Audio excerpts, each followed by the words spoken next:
Why on earth did you arrive in a rideshare? Grandma Beatrice's voice cut through the soft jazz playing in the private dining room of the Oakmont Country Club.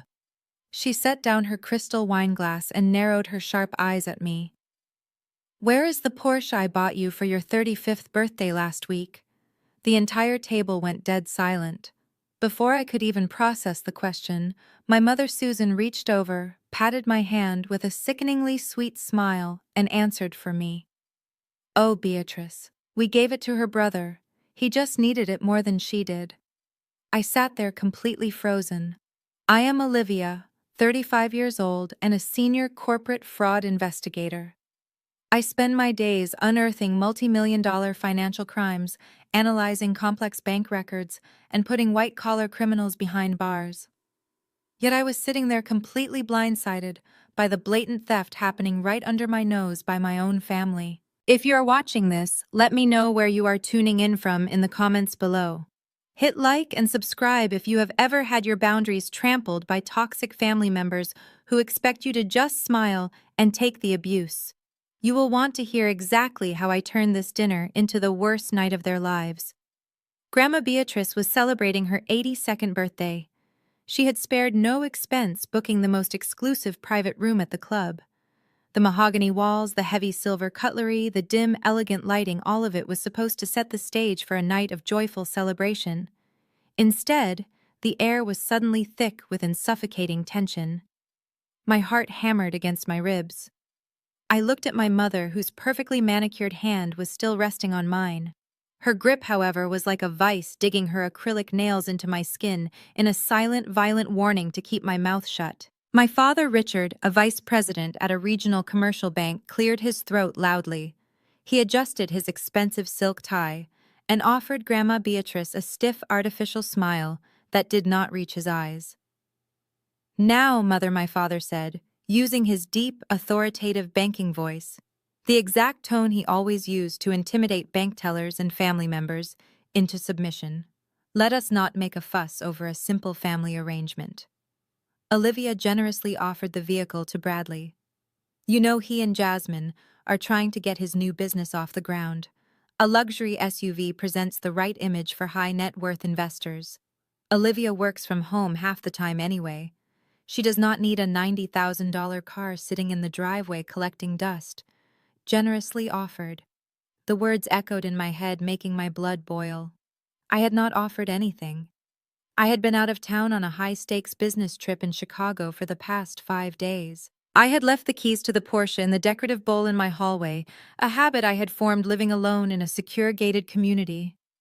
My parents had a spare key to my house for emergencies. They had used that emergency key to walk right into my home, steal my birthday present, and hand it over to my 32-year-old brother. I pulled my hand away from my mother's claws and pushed my chair back, the wooden legs scraping loudly against the polished hardwood floor. Several heads turned from the main dining area just beyond our private archway. Generously offered, I repeated, my voice shaking with a dangerous mixture of rage and sheer disbelief. I was in Chicago, Dad. I came home 2 hours ago to an empty driveway and genuinely thought my car had been stolen by criminals. I guess I was right. Sit down, Olivia. My mother hissed, her pleasant facade dropping instantly. She leaned in close, her voice a venomous whisper meant only for my ears. Stop making a scene and embarrassing us in front of your grandmother. You have plenty of money. You're being entirely selfish right now, just like you always are. My father reached over and grabbed my forearm, his thick fingers pressing hard into my skin, attempting to physically force me back into my seat. You are going to sit down, smile, and eat your dinner, he ordered through gritted teeth. We handled this internally as a family. Do not ruin your grandmother's birthday with your petty jealousy. My mother had a master's degree in emotional manipulation. If there was a gold medal for gaslighting, Susan would be standing on the Olympic podium. Growing up, every achievement of mine was minimized to protect Bradley's fragile ego. When I graduated at the top of my university class, my parents skipped the ceremony because Bradley had a minor cold and needed his mother. When I bought my first home entirely on my own, they complained the guest room was not big enough for their liking. But this was an entirely new level of depravity. They were gaslighting me in real time, attempting to rewrite reality while the ink was still wet. Grandma Beatrice did not miss a beat. She might have been 82, but her mind was as sharp as a scalpel. She looked from my father's gripping hand to my mother's panicked, angry face. Handled it internally, Grandma Beatrice repeated her tone, dropping 10 degrees, freezing the air around us. I purchased that vehicle with my own money, Richard. The title is in Olivia's name. You do not have the legal authority to reassign my gifts. It is just a car, Beatrice, my mother pleaded, trying to adopt a victimized, whining tone. Bradley has been struggling. You know how hard things have been for him since his last venture went under. We just wanted to give him a leg up. Olivia does not even care about luxury cars. I opened my mouth to tell them exactly what I cared about, to demand they return the vehicle immediately, or I would call the police right there from the dinner table. But before the words could leave my lips, a flash of sleek metallic gray caught my eye through the massive floor-to-ceiling windows overlooking the club's grand entrance. The Oakmont Valet area was bathed in bright, warm light. Pulling directly into the VIP circle was a brand-new, fully loaded Porsche Cayenne. My Porsche Cayenne. The custom metallic gray paint gleamed brilliantly under the portico lights. The valet attendant rushed forward, opening the driver's side door. Out stepped my younger brother Bradley, wearing a tailored suit that I knew for an absolute fact he could not afford. He tossed my keys carelessly to the valet, flashing his signature arrogant grin as if he owned the entire building. From the passenger side emerged his wife Jasmine. She was a beautiful African-American woman, stunningly dressed in a designer silk gown, adjusting her expensive diamond jewelry as she stepped onto the pavement. She hooked her arm through Bradley's, laughing loudly at something he said, both of them radiating an aura of absolute entitlement. They had driven my stolen car to the very dinner party hosted by the woman who bought it for me. The sheer audacity of it left me momentarily breathless. I stood there, ignoring my father's tightening grip on my arm, and pointed a trembling finger toward the window. "You gave it to him," I said, my voice eerily calm, now that the initial shock was morphing into cold, calculated fury. "And he drove it here. To Grandma's birthday." My father let go of my arm, following my gaze out the window. For a fraction of a second, a flash of genuine panic crossed his face. He clearly had not expected Bradley to be foolish enough to bring the stolen vehicle to the club. But the panic was quickly replaced by a hardened, defensive glare. "He wanted to show his grandmother how well the car suits him," my mother chimed in, her voice trembling slightly, desperate to spin the narrative before Bradley walked through the door. "He is so proud of it, Olivia. Just look at him. He finally looks like the successful entrepreneur he was always meant to be. You could not possibly want to strip that confidence away from your own brother." "Watch me," I whispered. Grandma Beatrice sat perfectly still, her hands folded neatly over her silver-handled cane.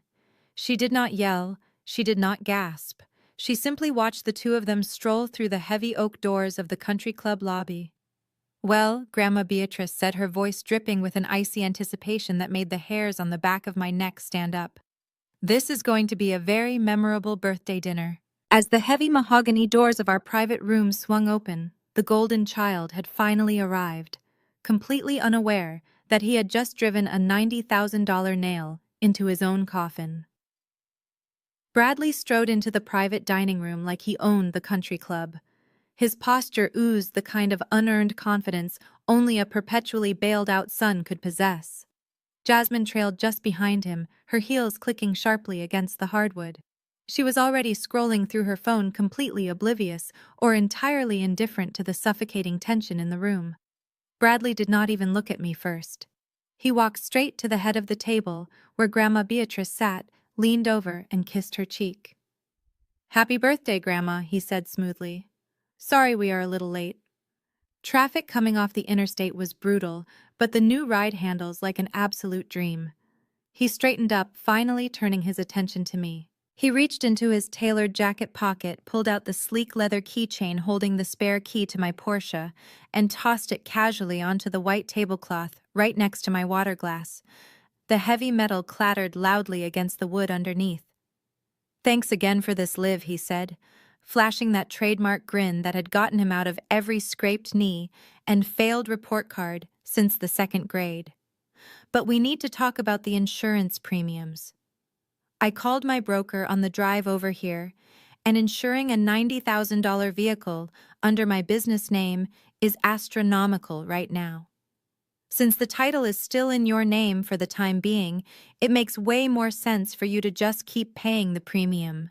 Consider it an investment in your little brother's future. I stared at the key resting on the tablecloth. He was not just stealing my car, he expected me to finance his theft. The sheer magnitude of his delusion was staggering. I looked up at him, my expression completely blank. "You want me to pay the insurance on the car you just stole from my driveway?" I asked, keeping my voice dangerously low and steady. Jasmine finally looked up from her screen, letting out a sharp, theatrical sigh. "Steal is such a dramatic word, Olivia," she said, rolling her eyes, as she took her seat next to my brother. "Your parents explained everything to us. It is a family reallocation of assets. You are single, you sit at a computer all day. Bradley is an entrepreneur. He has client meetings. He needs to project success to secure funding." Grandma Beatrice struck the floor with her cane. The sharp thud echoed through the dining room, instantly silencing Jasmine. "Reallocation of assets."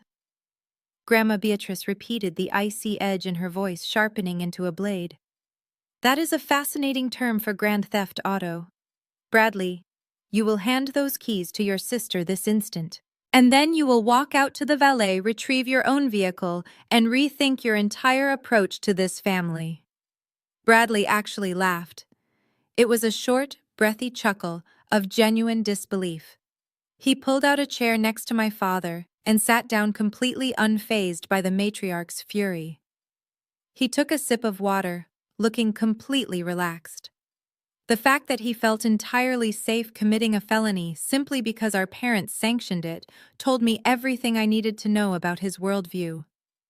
He genuinely believed that because he was the son, the golden boy everything I worked for was just an extension of his own inheritance.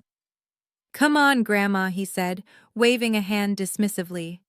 "Do not let Liv spin you up. She is just being dramatic because she likes playing the victim. Look at her. Liv, you work from home. You literally audit spreadsheets in your sweatpants 4 days a week. What does a single woman with no kids need a luxury family SUV for? You take a rideshare to the grocery store half the time because you hate parallel parking downtown. It is a waste of a beautiful machine to let it sit in your garage." Before I could tear his argument apart, my mother jumped right in, desperate to keep the narrative alive and protect her favorite child from the incoming fallout. "Exactly," Susan chimed in, nodding vigorously while shooting me a warning glare. Olivia generously offered it to him, Beatrice. She realized she had been acting quite selfishly lately, and this was her way of making amends. It was a beautiful gesture until she decided to throw a tantrum for attention. I turned my head slowly to look at my mother. The sheer audacity of her words felt like a physical slap across the face. Selfishly, I asked, my voice barely above a whisper, "How exactly have I been selfish, Mom?" Susan straightened her posture, looking around the table as if gathering support from an invisible audience. "Well, for starters," she began, her tone dripping with rehearsed disappointment, "you refused to contribute to Bradley and Jasmine's fertility treatments last year. Your brother is trying to give us grandchildren, trying to expand this family, and you would not even dip into your massive savings to help them." I felt a cold knot form in my stomach. The fertility treatments she mentioned were a complete fabrication. They had asked me for $40,000 in cash last year, claiming it was for medical procedures. I had run a quiet background check on Bradley's failing business and knew for a fact he was underwater on a massive commercial loan. They wanted my money to bail him out, using the emotional manipulation of a non-existent baby to get it. When I asked for an invoice from the fertility clinic to pay them directly, Bradley threw a fit and stopped talking to me for 3 months. And then there was Thanksgiving, my mother continued, emboldened by my silence. You chose to go to Paris with your friends instead of hosting us at your house, even though you have the largest dining room. You constantly prioritize your own independence and your career over the basic needs of this family. Giving Bradley the car was the absolute least you could do to show you still care about us. You owe him this support. I looked at my father, who was watching me with a stern, unwavering glare. He was silently daring me to fight back, confident that his position as the patriarch would crush any rebellion I attempted to mount. He nodded along with my mother's speech, crossing his arms over his chest. "Your mother is right, Olivia," my father said heavily. "You have been pulling away from us for years, building your little corporate empire while ignoring your blood. Bradley needed a win. He needed something to show his investors that he is on the rise. You have more money than you know what to do with. Stop being greedy." I sat back in my chair, absorbing the reality of my family. They had broken into my home, stolen a $90,000 vehicle gifted to me by my grandmother, driven it to her birthday dinner, demanded I pay the insurance on it, and were now publicly crucifying me as a greedy, selfish villain for not thanking them for the privilege of being robbed. Jasmine leaned forward, placing her elbows on the white tablecloth and clasping her hands together.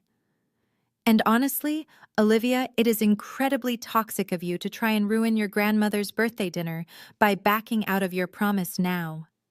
We already scheduled an appointment to have the interior detailed tomorrow morning.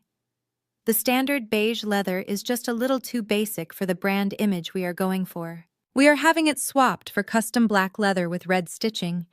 You should be happy we are upgrading it for you." I stared at her perfectly glossed lips. They were criticizing the interior color of the luxury vehicle they were currently stealing. The absurdity was so profound it bypassed anger and landed squarely in the realm of cold, calculated war. They thought I was just the quiet, compliant daughter who would swallow her pride to keep the peace. They had no idea who they were dealing with. The audacity hung in the air, thick and suffocating, but before I could even formulate a response to Jasmine complaining about the interior color of my stolen vehicle, the heavy mahogany doors swung open again. 2 waitstaff members entered carrying silver pitchers of ice water and a basket of warm artisan bread. Their arrival should have been a signal to pause the family drama, to adopt the polite masks people wear in upscale establishments. But Jasmine operated on a completely different frequency. For her, the arrival of the waitstaff was not an interruption. It was the introduction of an audience. Jasmine instantly straightened her posture, shifting her expression from condescending annoyance to profound, tragic burden. She purposely raised her volume, ensuring her voice would carry past our table and reach the ears of the young waiter, carefully pouring water into my father's crystal glass. "You know, Olivia, it is actually deeply concerning how you view resources." Jasmine began, her tone dripping with rehearsed sorrow. She placed a hand over her heart, playing the role of the exhausted peacemaker. "You are sitting on all this wealth, hoarding it in your private gated community, while your brother is out here trying to build actual generational wealth for our future children. It is honestly heartbreaking to watch you succumb to this kind of toxic individualism." I stared at her, genuinely mesmerized by her ability to weaponize therapy speak to justify Grand Theft Auto. Jasmine was wearing a designer silk gown and a diamond tennis bracelet that I knew for a fact Bradley had put on a high-interest credit card that was rapidly approaching its limit.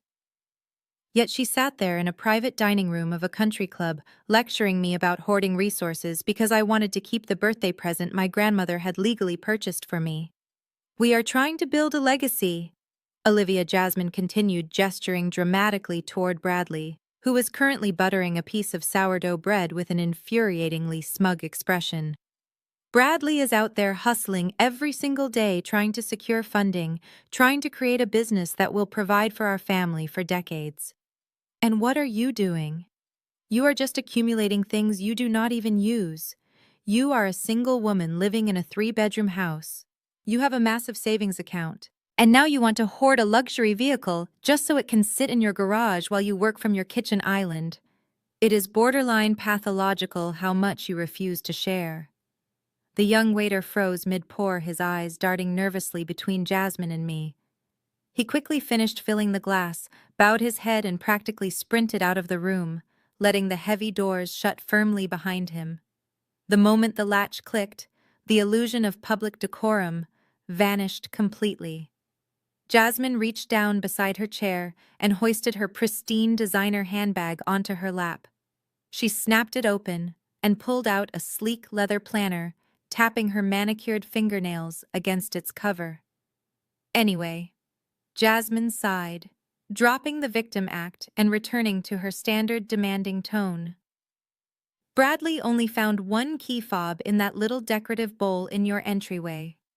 We obviously need the second fob, but more importantly, we need the physical registration and the title paperwork tonight. We have to finalize the commercial insurance policy under Bradley's corporate account first thing tomorrow morning.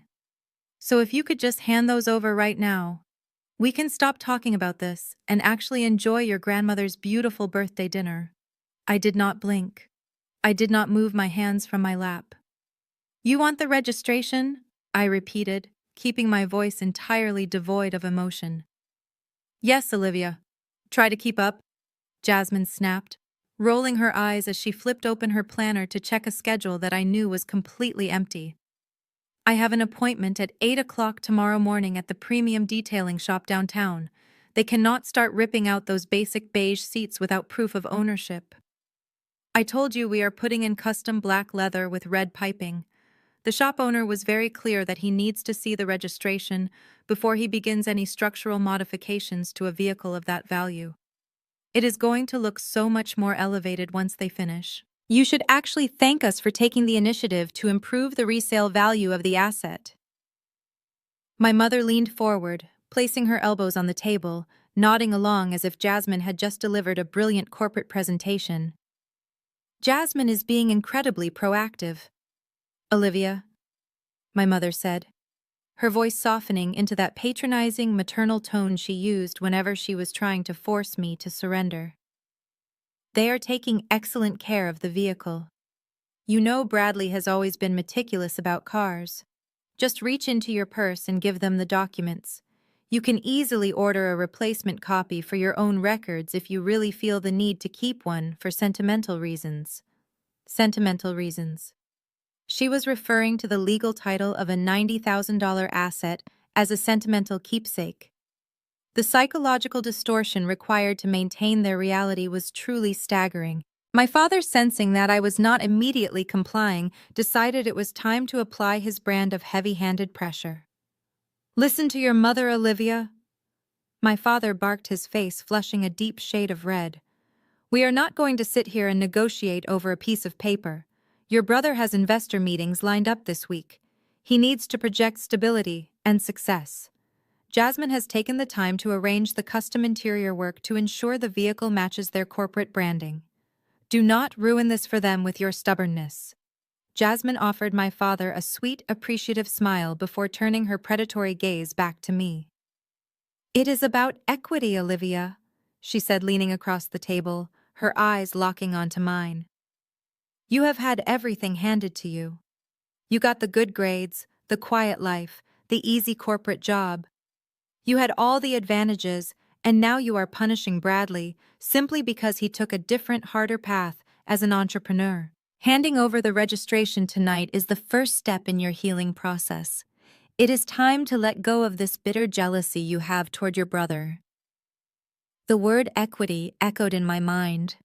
My parents had secretly drained my college fund to buy Bradley his first house, a house he lost to foreclosure 3 years later. I had spent a decade paying off $80,000 in student loans while working 80-hour weeks fighting tooth and nail for every promotion in a cutthroat corporate environment. Bradley had failed out of 3 different colleges, bankrupted 2 businesses, and was currently drowning in debt. Yet in their twisted narrative, I was the privileged oppressor, and they were the noble victims fighting for their rightful share of my hard-earned life. I glanced over at Grandma Beatrice. She had not touched her water. She had not spoken a word since Bradley and Jasmine walked in. She was simply watching the performance, her face a mask of cold, calculating silence. She caught my eye, and for a fraction of a second, the corner of her mouth twitched upward. It was not a smile of amusement. It was the absolute certainty of a predator watching its prey step willingly into a steel trap. Jasmine sighed loudly, clearly agitated by my silence. She extended her arm across the wide table, turning her hand over and opening her palm, waiting for me to place the documents into it, like an obedient, defeated servant. "Come on, Olivia," Jasmine demanded, snapping her fingers once impatiently. "The second fob and the registration. Hand them over. Let us be adults about this and move on." I looked at Jasmine's outstretched hand, her diamond bracelet catching the warm light of the chandelier. I felt the satisfying heavy weight of the reality they were completely ignorant of. They thought they had backed me into a corner. They thought public pressure and family guilt would force me to quietly surrender my property to maintain the peace. They did not realize that I had stopped caring about their peace a long time ago. I slowly reached down to my side, slipping my hand into the side pocket of my leather designer purse. My fingers brushed against the thick, crisp paper of the official state vehicle registration. I felt the cool plastic of the second key fob resting at the bottom of the bag. I kept my eyes locked on Jasmine's expectant, demanding face as I gripped the documents. I slowly pulled my hand out of my leather bag. First came the heavy black key fob, its pristine silver crest catching the warm light of the chandelier overhead. I placed it gently on the white tablecloth, purposely setting it just an inch out of Jasmine's reach. Her eyes locked onto the small device like a hawk spotting prey, her manicured fingers twitching with the urge to simply snatch it away. Next, I brought out the thick, crisp envelope containing the official state vehicle registration. I did not slide it across the table. I did not offer it forward. Instead, I held it firmly in my left hand, resting my elbow comfortably on the armrest of my chair. With my right hand, I calmly picked up my crystal glass of sparkling water. I took a slow, deliberate sip. The cold liquid coated my throat, steadying my pulse, while the silence in the room stretched out, pulling as tight as a piano wire. "You mean this registration?" I asked, my voice smooth and perfectly level. I tapped the thick paper with my index finger. "The one with my name legally printed on it?" I smiled. It was not a warm smile. It was the cold, unyielding smile of someone who had just locked the door to the cage from the outside. The reaction was instantaneous. Jasmine gasped loudly, reeling back in her padded chair, as if I had just thrown the glass of ice water directly into her face. Bradley slammed both of his hands onto his armrests, his jaw clenching so hard I could see the muscles jumping in his cheek. But it was my father who truly lost control. Bang! Richard brought his heavy fist down onto the table with enough force to make the heavy silver cutlery rattle against the porcelain plates. The wine sloshed dangerously close to the rims of the crystal glasses. The sharp, explosive sound echoed off the mahogany walls, violently cutting through the soft, ambient jazz music bleeding in from the main dining room. "Hand it over, Olivia." "Right now." My father's voice was a deep, guttural roar. He completely abandoned his polished country club executive persona. This was the raw, tyrannical anger of a man who was used to absolute obedience and was suddenly facing blatant defiance. He intentionally projected his voice, weaponizing his volume to draw the attention of the waitstaff and the patrons out in the adjacent hall. He wanted everyone to hear.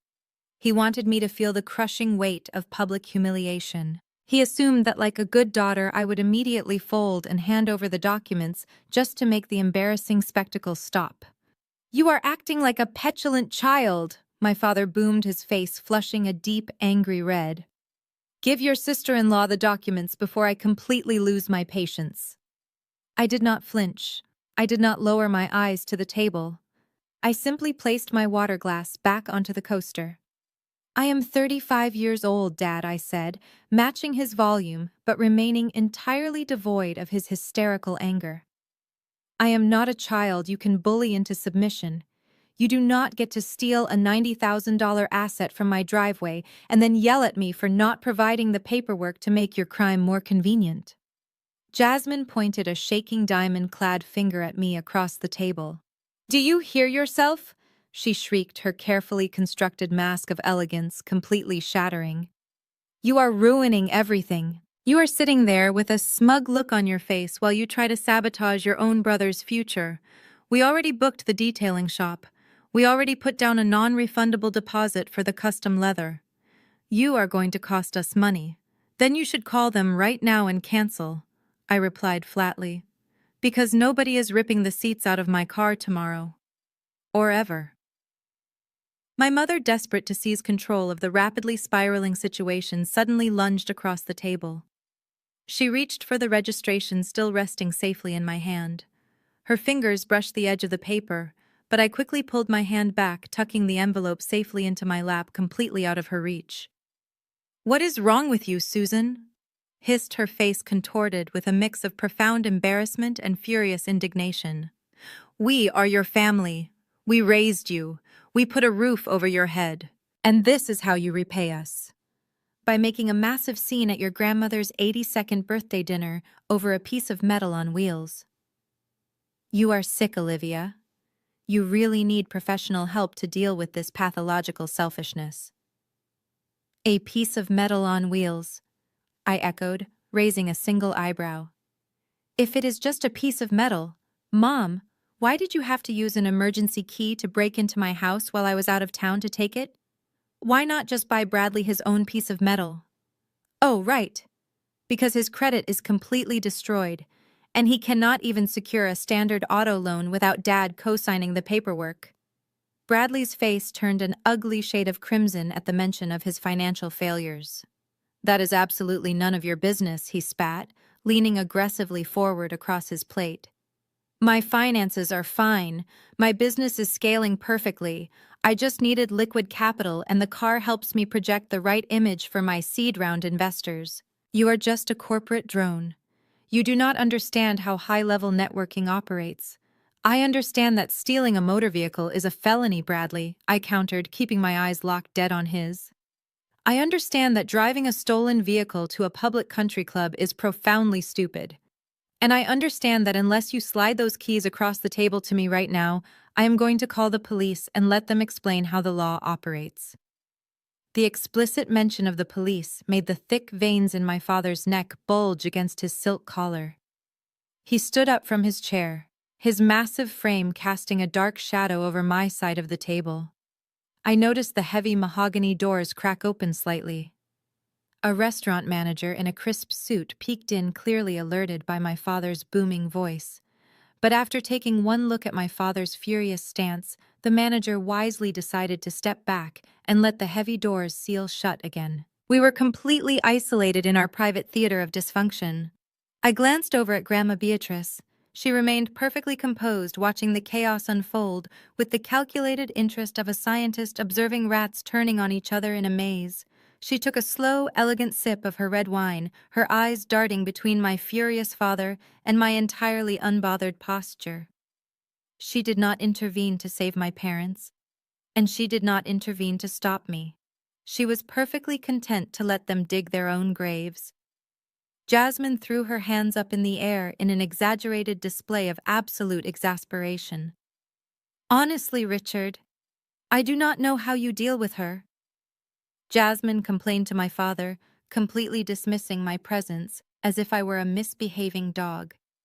"We are trying to elevate this family's status. We are trying to build something meaningful. And she is acting like a jealous toddler over a car she did not even buy herself. It is frankly pathetic." I turned my gaze slowly toward Jasmine. "And you are acting like a woman who is about to be formally charged as an accessory to Grand Theft Auto," I said calmly. "Let me make this incredibly simple for all of you. That vehicle belongs to me. It is registered to me. The insurance is entirely under my name. You have zero legal right to possess it, modify it, or drive it off this lot tonight." My father placed both of his heavy hands flat on the white tablecloth, leaning his weight forward until his flushed face was only inches from mine. The smell of his expensive scotch and stale anger washed over me. He had used this exact same physical intimidation tactic when I was a teenager, towering over me to force me into compliance. But I was not a terrified teenager anymore. I was a senior investigator who routinely faced down hostile defense attorneys and multi-million-dollar embezzlers. An angry man in a country club dining room was not going to make me break a sweat. "We are done playing games, Olivia," my father growled, his voice dropping into a dangerous gravelly register that promised immediate retaliation. "You think you are so smart with your corporate job and your little legal technicalities, but you are forgetting who built this family. You are forgetting who controls the purse strings." My father did not wait for me to answer his question about who controlled the purse strings. Without breaking eye contact, he reached inside the breast pocket of his tailored charcoal suit. He did not pull out a wallet. He pulled out a crisp, meticulously folded piece of paper and a heavy silver Mont Blanc pen. With a sharp flick of his wrist, he snapped the paper open and slammed it flat onto the white tablecloth directly in front of me. I looked down at the document. It was an official State Department of Motor Vehicles title transfer form. The vehicle identification number of my Porsche Cayenne was already neatly printed in blue ink at the top. The seller information was filled out with my name and address. The buyer information was filled out with Bradley's corporate entity. All that was missing was my signature on the bottom right line. The chilling realization washed over me in a wave of absolute clarity. This was not a spontaneous decision made out of desperation. This was a highly orchestrated, premeditated ambush. They had broken into my home, stolen the key, driven the car to the country club, and brought the legally binding paperwork to this exact dinner.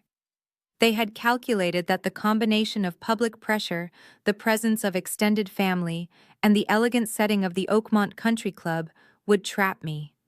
They assumed I would be too embarrassed to cause a scene and would simply sign my property away to make the uncomfortable situation disappear.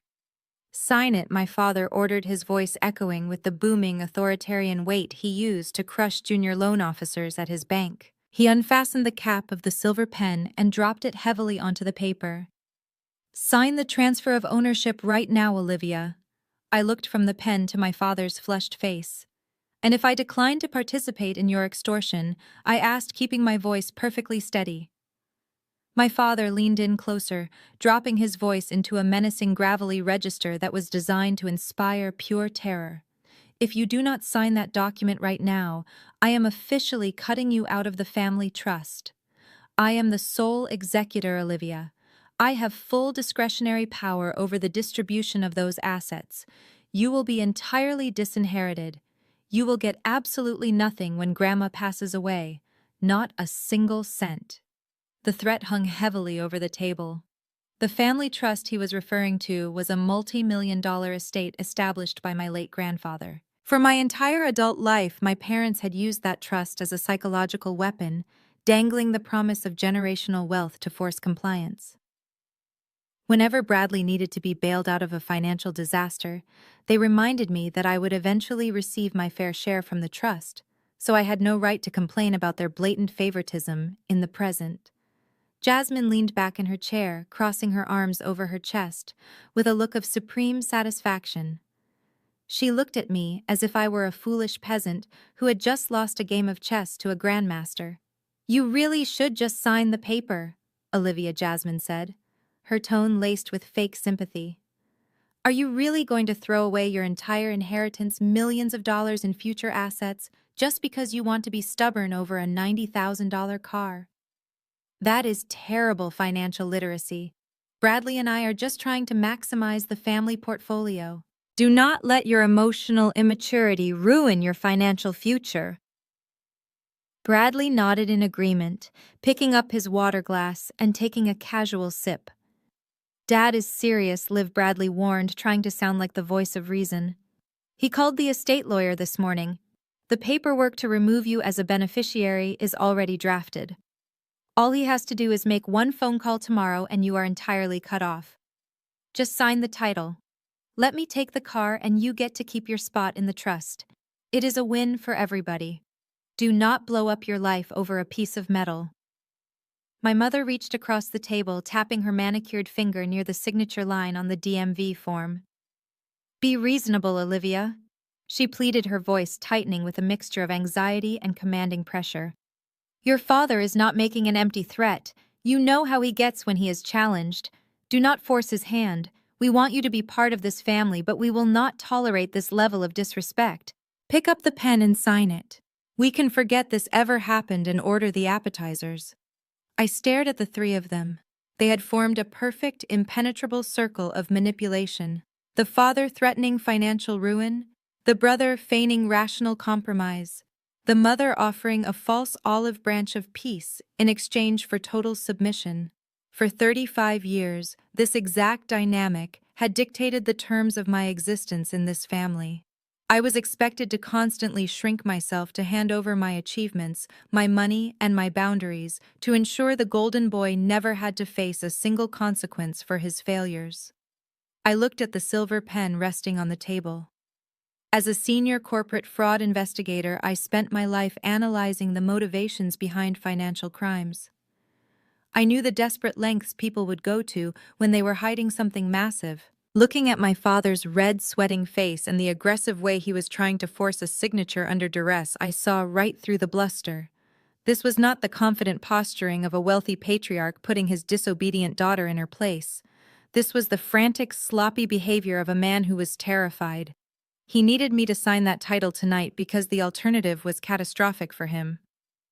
I did not reach for the pen. Instead, I picked up the title transfer document, holding it by the edges, as if it were contaminated evidence. I scanned the forged details, noting how carefully Jasmine had filled out the corporate entity information for Bradley's fake business. I then looked past my parents and locked eyes with Grandma Beatrice. She was sitting at the head of the table, her posture perfectly straight, her face an unreadable mask of aristocratic stoicism. My father had just loudly threatened to weaponize the wealth her late husband had built, to extort me over a birthday present she had personally purchased for me with her own money. He had done this while she was sitting less than 3 feet away, treating her like she was already dead and buried. I slowly placed the unsigned document back onto the table and pushed it an inch toward my father. "You are threatening to cut me out of the family trust," I said loudly, ensuring every single syllable was razor-sharp and perfectly articulated. "You are threatening to disinherit me from the fortune grandfather built, all to protect your son from the consequences of stealing a vehicle." "I am not threatening you," my father snarled, pointing a thick finger at my face. "I am giving you a promise. Sign the paper or you are completely dead to this family financially. You will never see a dime." I smiled, the coldness spreading all the way to my eyes. Before my father could explode at the sight of my smile, a sound cut through the heavy tension of the private dining room. It was not a shout. It was a laugh. Grandma Beatrice was laughing. It was a dry, hollow, entirely humorless sound that echoed off the mahogany walls like brittle glass shattering on a marble floor. She leaned forward slightly, resting both of her wrinkled hands heavily on the silver handle of her cane. She looked directly at her son, completely ignoring his flushed, aggressive posture. "What trust?" Richard, Grandma Beatrice asked.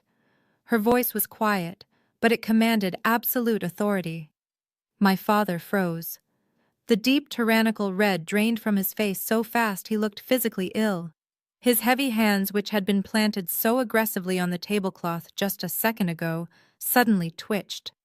He pulled them back, straightening his posture and instinctively tugging at the collar of his expensive silk tie. "Mother," my father stammered, his booming banking voice instantly replaced by the nervous, high-pitched tone of a schoolboy caught in a lie. "This is a private matter between me and Olivia. We can discuss estate planning at a more appropriate time. We are here to celebrate your birthday. We will discuss it right now." Grandma Beatrice commanded, her eyes narrowing into dangerous slits. "You just stood over my granddaughter and threatened to disinherit her from a multi-million-dollar family trust. You tried to use my late husband's life work to extort a vehicle from her. I am simply asking for a logistical explanation, Richard. How exactly do you plan to cut her out of an account that currently holds exactly $0.00?" The room went completely still. Even the soft jazz playing through the overhead speakers seemed to fade into nothingness. I stopped breathing for a fraction of a second, my mind racing to process the words she had just spoken. $0. I looked at my mother. Susan was staring down at her empty porcelain plate, her face deathly pale. She reached out and grabbed my father's sleeve, her knuckles turning white. Jasmine suddenly stopped checking her phone, her perfectly arched eyebrows furrowing in genuine confusion. Bradley, however, simply picked up his water glass and took a long, slow sip, actively avoiding making eye contact with anyone at the table. "Beatrice, please," my mother whispered, her voice trembling. She tried to deploy her usual sweet, victimized tone, but it cracked under the weight of the matriarch's icy glare. Not in front of the children. It was a temporary reallocation of funds, a family investment. We always intended to put the capital back once the returns came in. "Do not use corporate jargon to describe theft," Susan Grandma Beatrice snapped, shutting my mother down instantly. "My husband spent 45 years building a diversified portfolio of real estate and municipal bonds so his family would have a safety net. He appointed you as the executor, Richard, because he trusted your financial expertise." Grandma Beatrice slowly turned her gaze back to my father. "Tell her, Richard," she ordered. "Tell Olivia exactly why you cannot disinherit her. Tell her what you did 5 years ago." My father looked like a man standing on the gallows. He swallowed hard, his Adam's apple bobbing nervously. He refused to look at me, keeping his eyes fixed on a spot on the wall just above my head.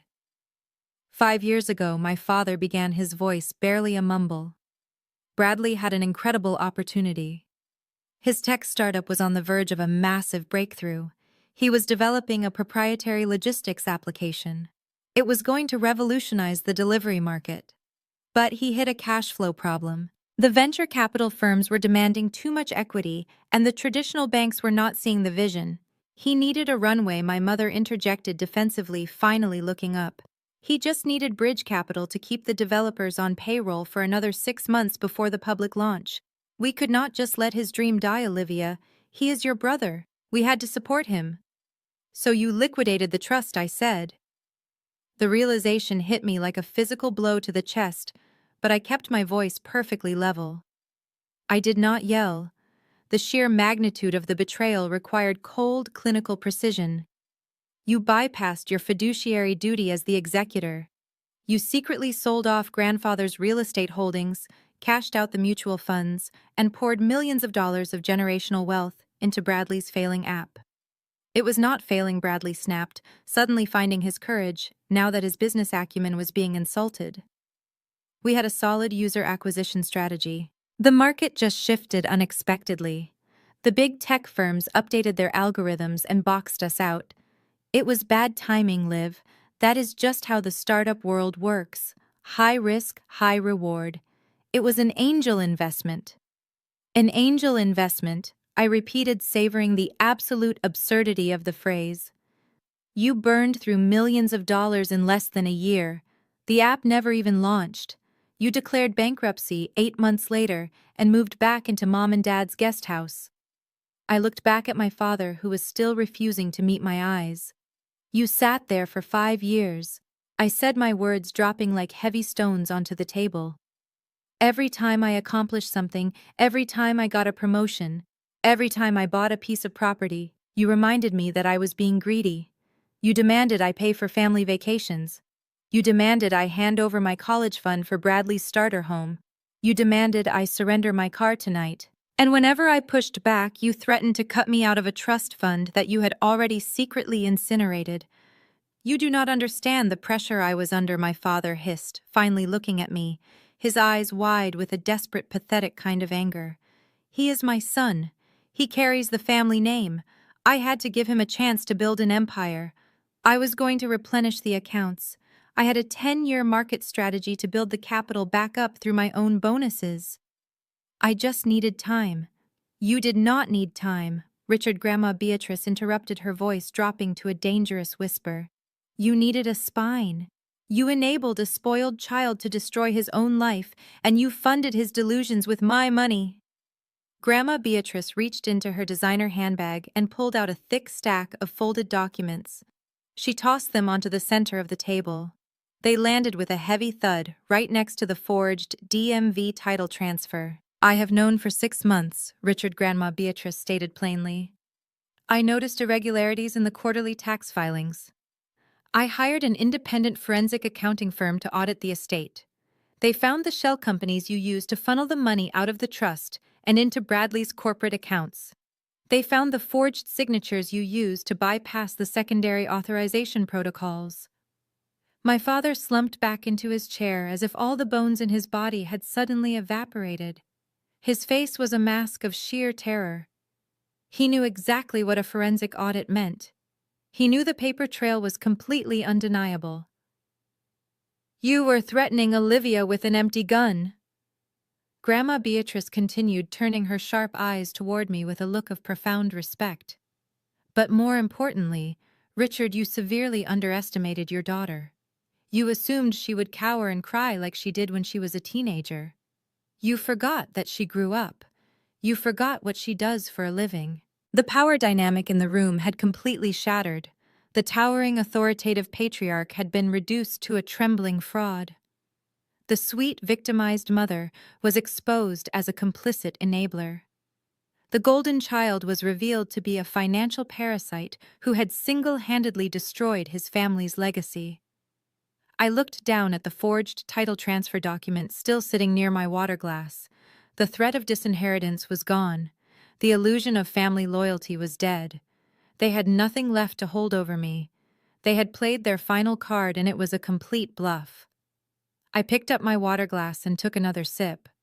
Jasmine was staring at Bradley with wide, panicked eyes, clearly doing the math in her head and realizing the bottomless wealth she thought she married into was an absolute fiction.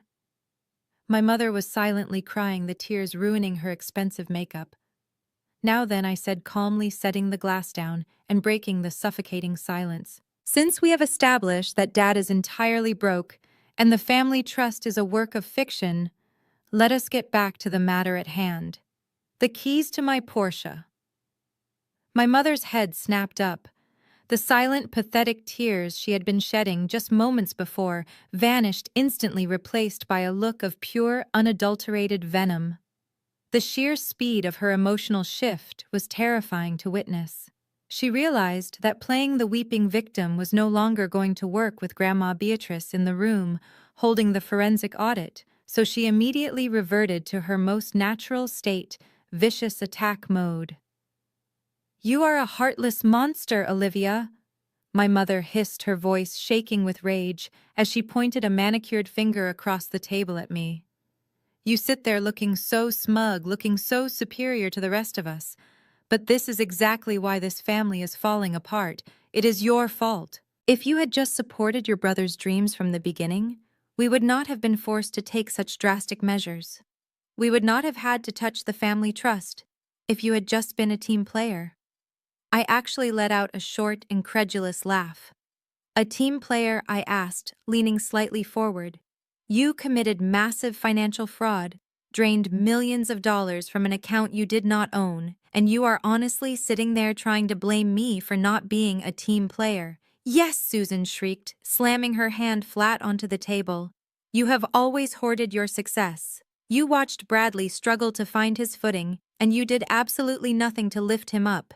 You had the high-paying corporate job. You had the bonuses. You could have invested in his application. You could have partnered with him. But no, you wanted to keep all your money to yourself so you could buy designer clothes and live in your gated community. You forced your father to find the capital elsewhere to save your brother from total ruin." The sheer delusion radiating from my mother was almost suffocating.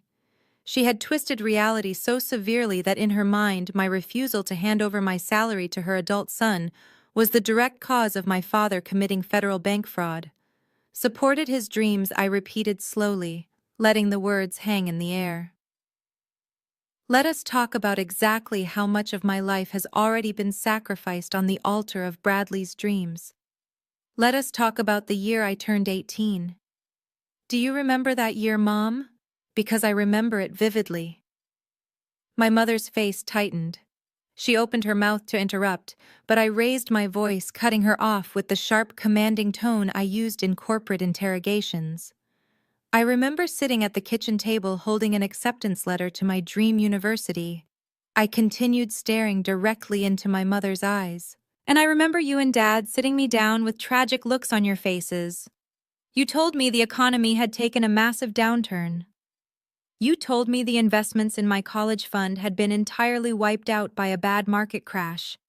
You said you were so sorry, but I would have to take out student loans if I wanted to get a degree. My father looked away, staring intensely at the expensive carpet beneath his feet. Bradley suddenly looked extremely interested in his napkin, refusing to meet my gaze. I was 18 years old, I said, my voice rising with the weight of a decade and a half of suppressed anger. I believed you. I signed the paperwork. I took out $80,000 in high-interest student loans. I worked 2 jobs waiting tables off campus just to afford my textbooks and rent.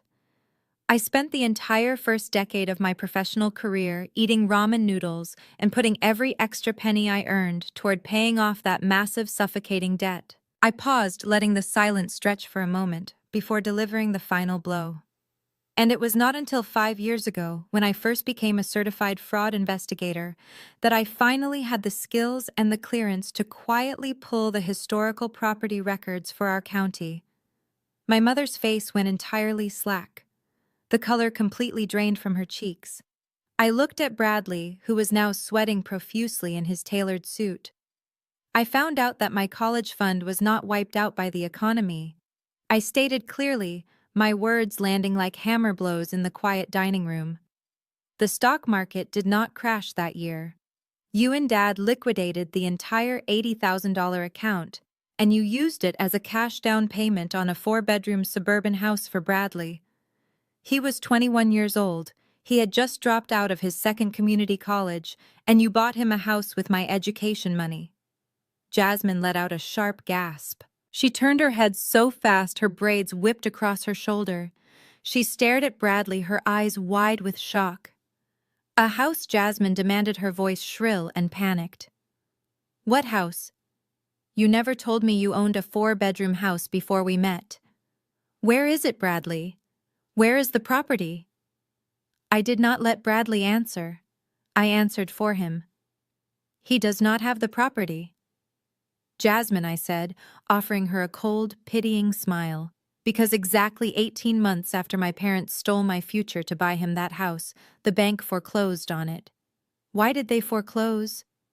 Because instead of paying the mortgage with the allowance Mom and Dad were secretly giving him, Bradley decided he needed to project success. So he went out and bought a customized wakeboarding boat. The bank took the house, they repossessed the boat, and the $80,000 my grandparents had saved for my education vanished into thin air. Jasmine looked like she was going to be physically sick. The illusion of her wealthy, successful entrepreneur husband was disintegrating right before her eyes. She was married to a man who had a history of catastrophic financial failures, bankruptcies, and foreclosures, all subsidized by the systematic robbery of his own family members. My mother, backed into a corner with her deepest, darkest betrayal laid bare for everyone to see, chose to double down. She gripped the edge of the table, her knuckles white, her eyes burning with an irrational, desperate defiance. "We did what we had to do," Susan yelled, her voice echoing wildly in the small room. "You were always so capable, Olivia. You were so smart and so driven. We knew you would figure it out. We knew you would get the scholarships and the loans and you would survive." But Bradley was struggling. He was a sensitive boy. He needed a foundation to build his life on. He needed a place to call his own to give him confidence. We had to level the playing field. Level the playing field. I repeated, my voice dropping to a dangerous whisper. "You did not give him a foundation, Mom. You gave him a crutch made out of my future. You punished me for being capable, and you rewarded him for being utterly incompetent. You expected me to carry the burden of my own survival while you handed him everything on a silver platter." I leaned forward, placing both of my hands flat on the table, matching my mother's aggressive posture, but maintaining absolute emotional control. "And that is exactly why you are never getting this car."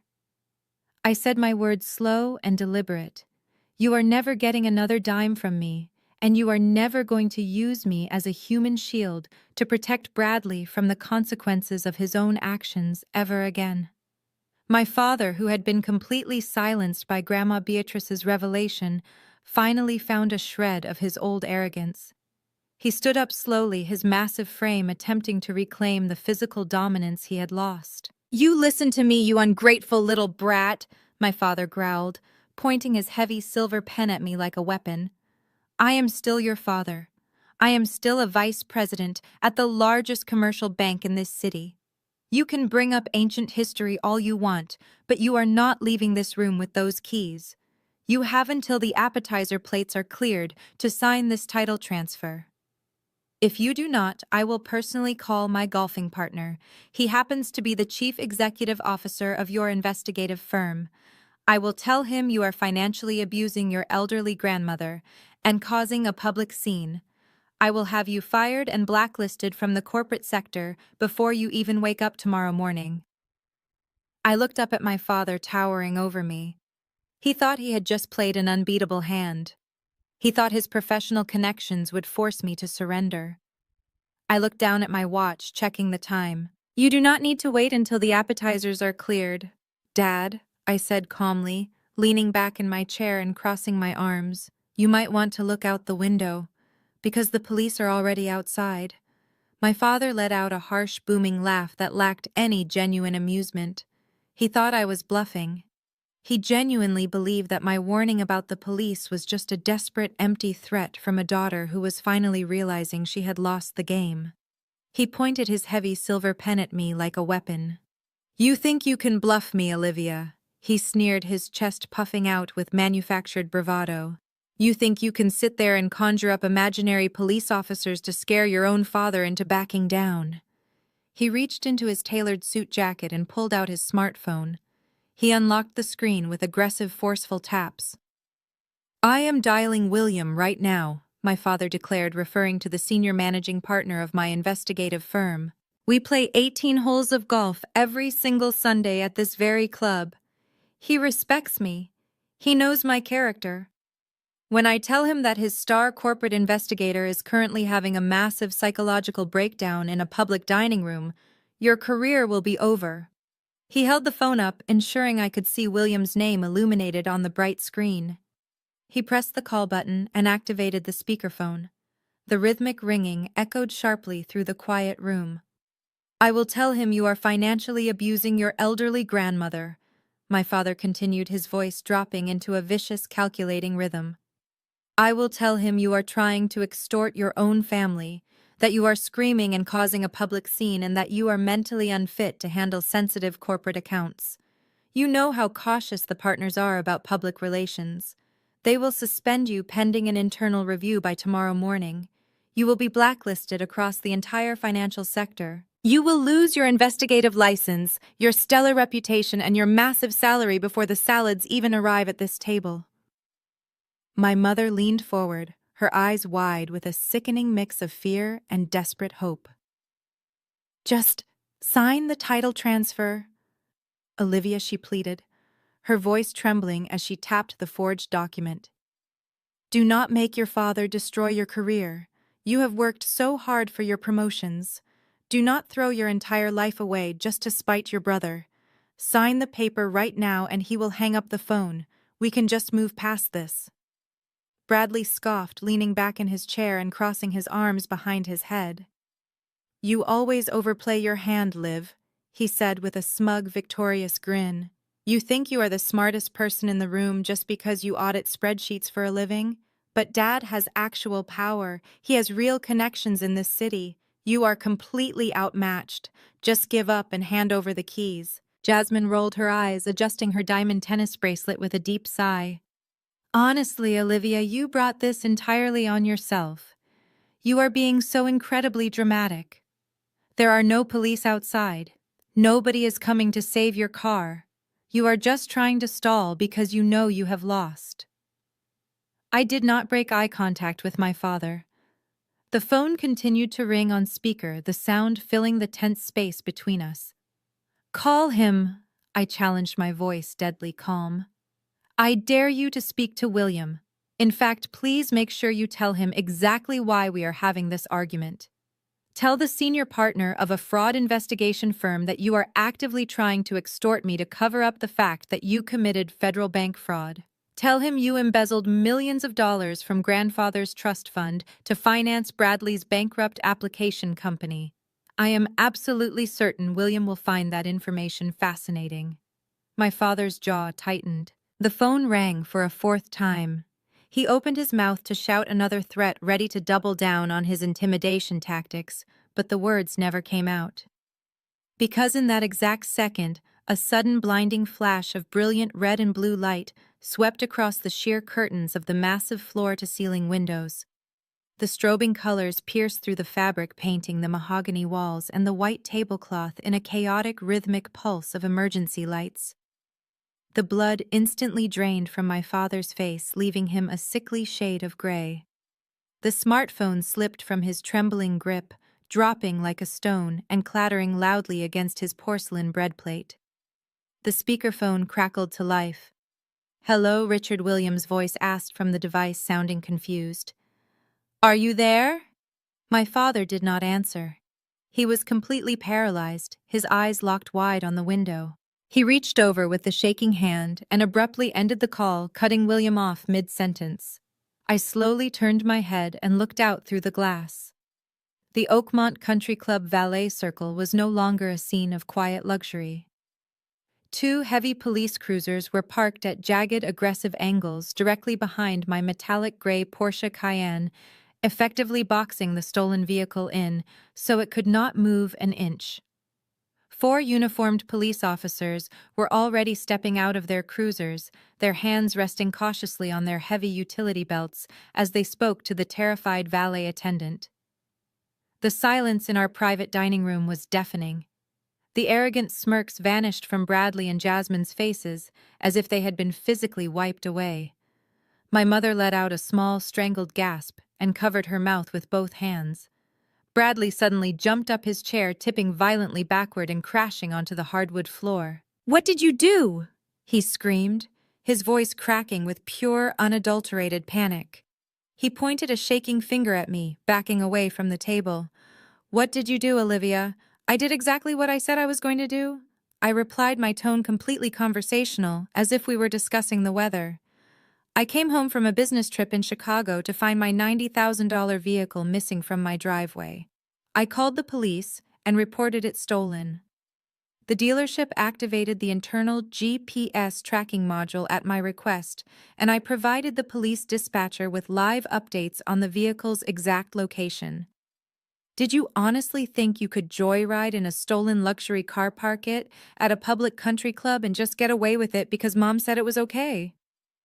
Jasmine leaped to her feet, her designer silk gown tangling around her legs.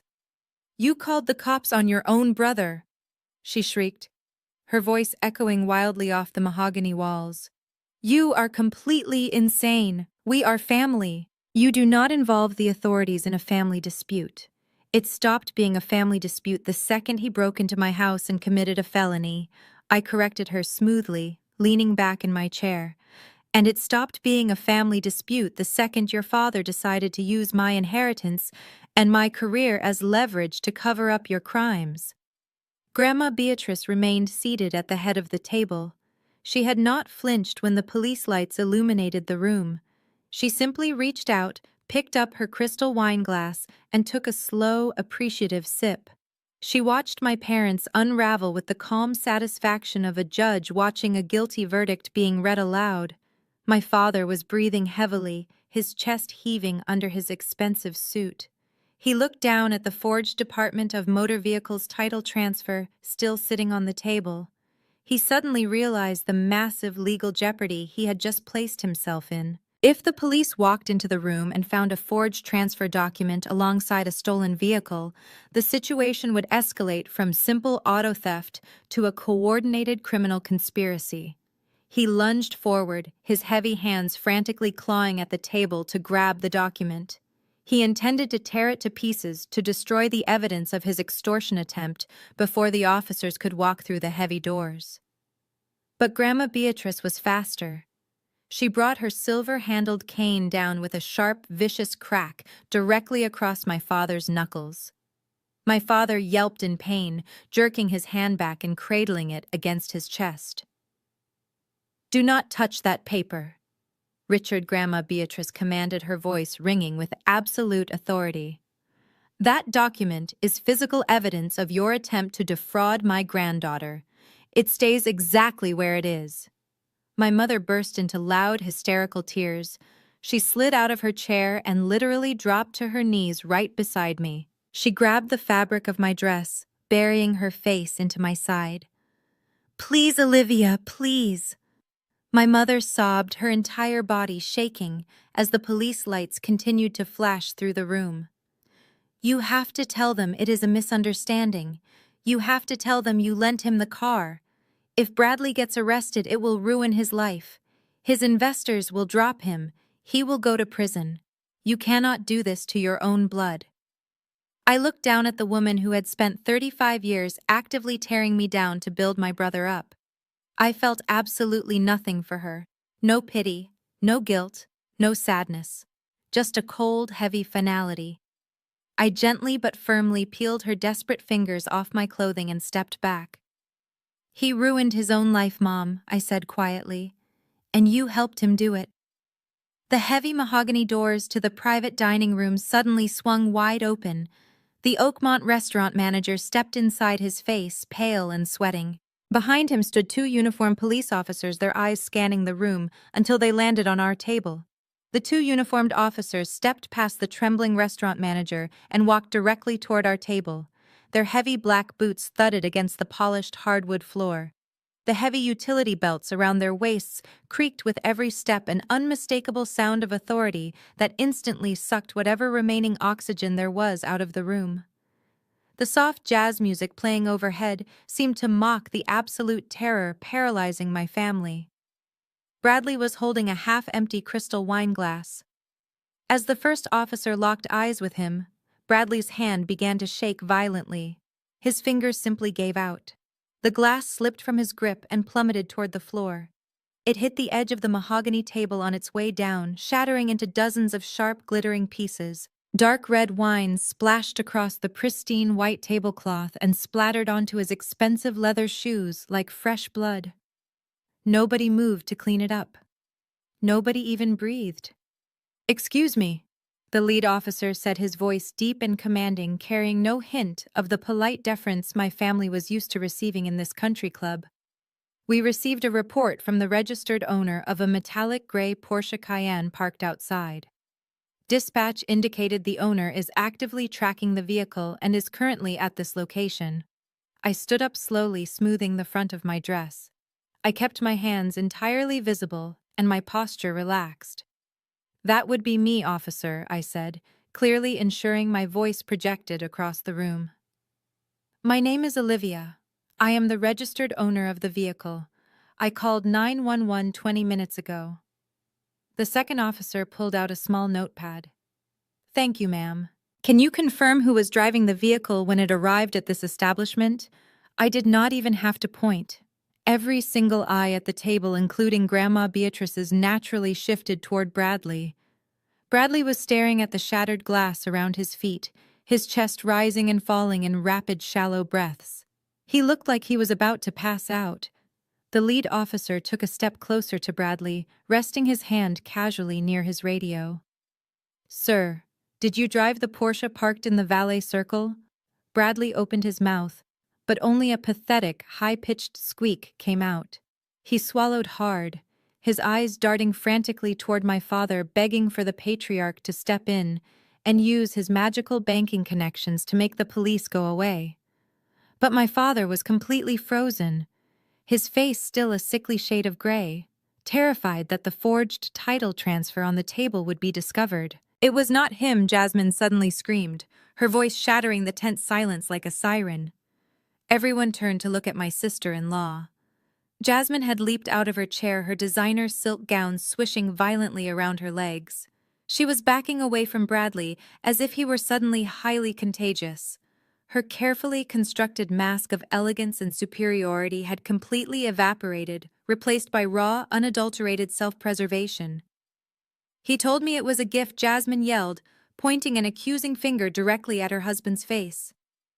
"He told me your parents gave it to him. He said Olivia signed the paperwork this morning. I had absolutely no idea it was stolen. I am just a passenger. I have absolutely nothing to do with this." "Jasmine, what are you doing?" Bradley hissed, his voice cracking in sheer panic. He reached out to grab her arm, but she slapped his hand away with vicious force. "Do not touch me!" she shrieked, her eyes wide and wild. "You lied to me. You told me the business was fine. You told me the bank approved the new bridge loan. And then you show up with a $90,000 stolen car and tell me we are using it for collateral. You are dragging me down with you, and I will not let you do it." The words tumbled out of her mouth like a waterfall, a desperate confession born of pure terror. My father let out a low, guttural groan, dropping his head into his hands. He knew exactly what Jasmine had just done. In her frantic attempt to clear her own name regarding the theft, she had just openly confessed to the motive behind it in front of 2 police officers. The lead officer immediately stopped taking notes and looked up, his expression hardening. "Ma'am, did you just say he was using a stolen vehicle as collateral for a bank loan?" Jasmine froze, realizing her massive mistake a second too late. She looked at the officer, then at Bradley, and finally at my father, who was glaring at her with a look of murderous rage. She covered her mouth with both hands, shaking her head frantically. I stepped out from behind my chair, closing the distance between myself and the officers. "I can clarify that, officer," I said smoothly. "My brother's business is bankrupt. He recently applied for a massive commercial bridge loan to avoid total default. However, he lacked the assets to secure it.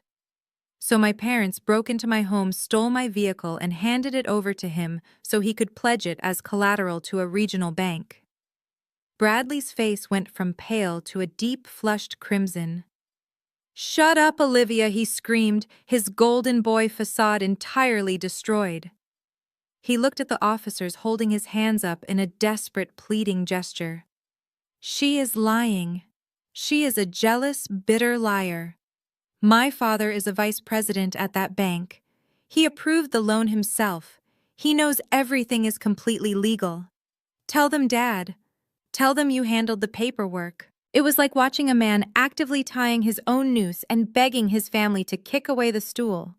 Bradley was so accustomed to my father shielding him from consequences that he genuinely thought invoking my father's position at the bank would intimidate the police. Instead, he had just formally accused a bank executive of orchestrating a fraudulent commercial loan using stolen property. My father slowly lowered his hands from his face. He looked at his son with an expression of profound, crushing defeat. "You idiot," my father whispered, his voice completely hollow. "You absolute idiot." The 2 police officers exchanged a very long, very meaningful look. The situation had just escalated from a straightforward auto theft to a complex federal financial crime involving an executive at a major financial institution. The lead officer unclipped his radio from his belt and brought it to his mouth. "Dispatch, we are going to need a supervisor at this location, and go ahead and contact the Financial Crimes Unit to see if we have a detective on call. We have a suspect admitting to loan fraud and implicating a bank officer." The sound of the radio transmission crackled through the quiet room, sealing their fate. The unified front of my toxic family had completely collapsed. The invisible bonds of manipulation, guilt, and loyalty that had kept them functioning for decades were severed the moment actual legal consequences entered the room. It was truly spectacular to witness. They were a pack of wolves that had finally been cornered, and their first instinct was to tear each other to pieces just to survive another day. My mother, still kneeling on the floor near my chair, began to rock back and forth, weeping uncontrollably. She looked like a hollowed-out shell of the arrogant woman who had demanded I surrender my keys just 20 minutes prior. Bradley sank back down into his chair, his elbows resting on the table, his hands pulling frantically at his hair as he muttered to himself in absolute denial. Jasmine was actively trying to edge her way toward the door, hoping the police would just forget she was there so she could slip away into the night. But the heavy mahogany doors remained blocked by the restaurant manager and the two officers. There was no escape. The private dining room with its luxurious decor and crystal chandeliers had officially become a holding cell. Grandma Beatrice tapped her cane against the hardwood floor, cutting through the sound of my mother's sobbing. She looked directly at me, a glimmer of genuine pride shining in her sharp eyes. "Well done, Olivia," Grandma Beatrice said quietly, her voice steady and resolute. "You finally burned it down." I looked back at my grandmother and nodded once. The fire was raging, consuming every lie they had ever told. But I was not quite finished yet. I still had one final piece of evidence to present, the ultimate proof that would ensure my father could never ever rebuild the financial empire he had used to terrorize me my entire life. The lead officer lowered his radio and crossed his arms over his heavy tactical vest. He instructed everyone to remain exactly where they were until the supervisor and the financial crimes detective arrived. The heavy mahogany doors remained guarded, transforming the opulent private dining room into a suffocating holding cell. The silence that followed his command lasted only a few seconds before the immense pressure caused the final remnants of Jasmine's sanity to violently shatter. She could not sit down. She paced back and forth in her designer silk gown, her diamond tennis bracelet catching the light as she ran her shaking hands through her perfectly styled hair. She stopped and slowly turned her head toward Bradley. The look of absolute disgust on her face was so profound it almost made me pity him. Almost. "A stolen car?" Bradley Jasmine asked, her voice trembling with a terrifying mixture of rage and sheer panic. "You secured our bridge loan with a stolen car?" Bradley shrank back into his chair, his eyes darting nervously toward the two police officers who were standing just a few feet away, silently listening to every word. "Jasmine, stop talking," he pleaded in a desperate, breathy whisper. "Just sit down and let Dad handle the lawyers. You are making it worse." "I am making it worse," Jasmine shrieked, entirely abandoning any pretense of country club etiquette. "You told me the capital was for your new artificial intelligence startup. You told me the investors were lined up and you just needed a massive injection of cash to show good faith to the developers." She took a step toward him, pointing a shaking finger directly at his chest. "But the startup is entirely fake, Bradley. It does not even exist. You do not have developers. You do not have an engineering team. You just have a leased office space downtown with a fancy espresso machine and a website you built yourself. You took out a massive high-interest bridge loan with a predatory private lender because every traditional bank in this city laughed you right out of their lobby." Bradley's face turned an ugly mottled purple. He looked around the room frantically, realizing his wife was publicly exposing him as a complete fraud in front of law enforcement and his wealthy grandmother. "Jasmine, I swear to you the business model is solid. We are just in stealth mode right now. I just needed the Porsche to leverage the capital until the first round of seed funding cleared." Jasmine let out a harsh, hysterical laugh that echoed wildly off the walls. "Seed funding," she mocked, her voice echoing with the crushing realization of her impending poverty. "There is no funding. You needed collateral because you are broke. And you told me your parents signed the title of that vehicle over to you legally. You told me it was a gift. Do you understand what you have done to us?" She grabbed the edge of the white tablecloth, her knuckles turning white. "If this car is impounded tonight as stolen property, the loan covenant is instantly breached. They will instantly default the account. You put our primary residence up as secondary collateral, Bradley. They will put a lien on our house by tomorrow morning. We are going to lose the house. We are going to lose everything because you wanted to play pretend CEO with your sister's birthday present." I watched Jasmine unravel, noting how quickly she calculated the financial devastation. She did not care that I had been robbed. She only cared that the stolen asset was no longer available to fund her luxurious lifestyle. She had happily gone along with the theft when she thought they had gotten away with it. Her outrage was entirely born of self-preservation. I leaned forward, resting my elbows on the table, steepling my fingers together. I looked at Bradley, who was currently burying his face in his hands, completely destroyed by his wife's brutal public autopsy of his fake career. "So that is why you needed it," I said, my voice cutting through Jasmine's hysterical sobbing with cold, clinical precision.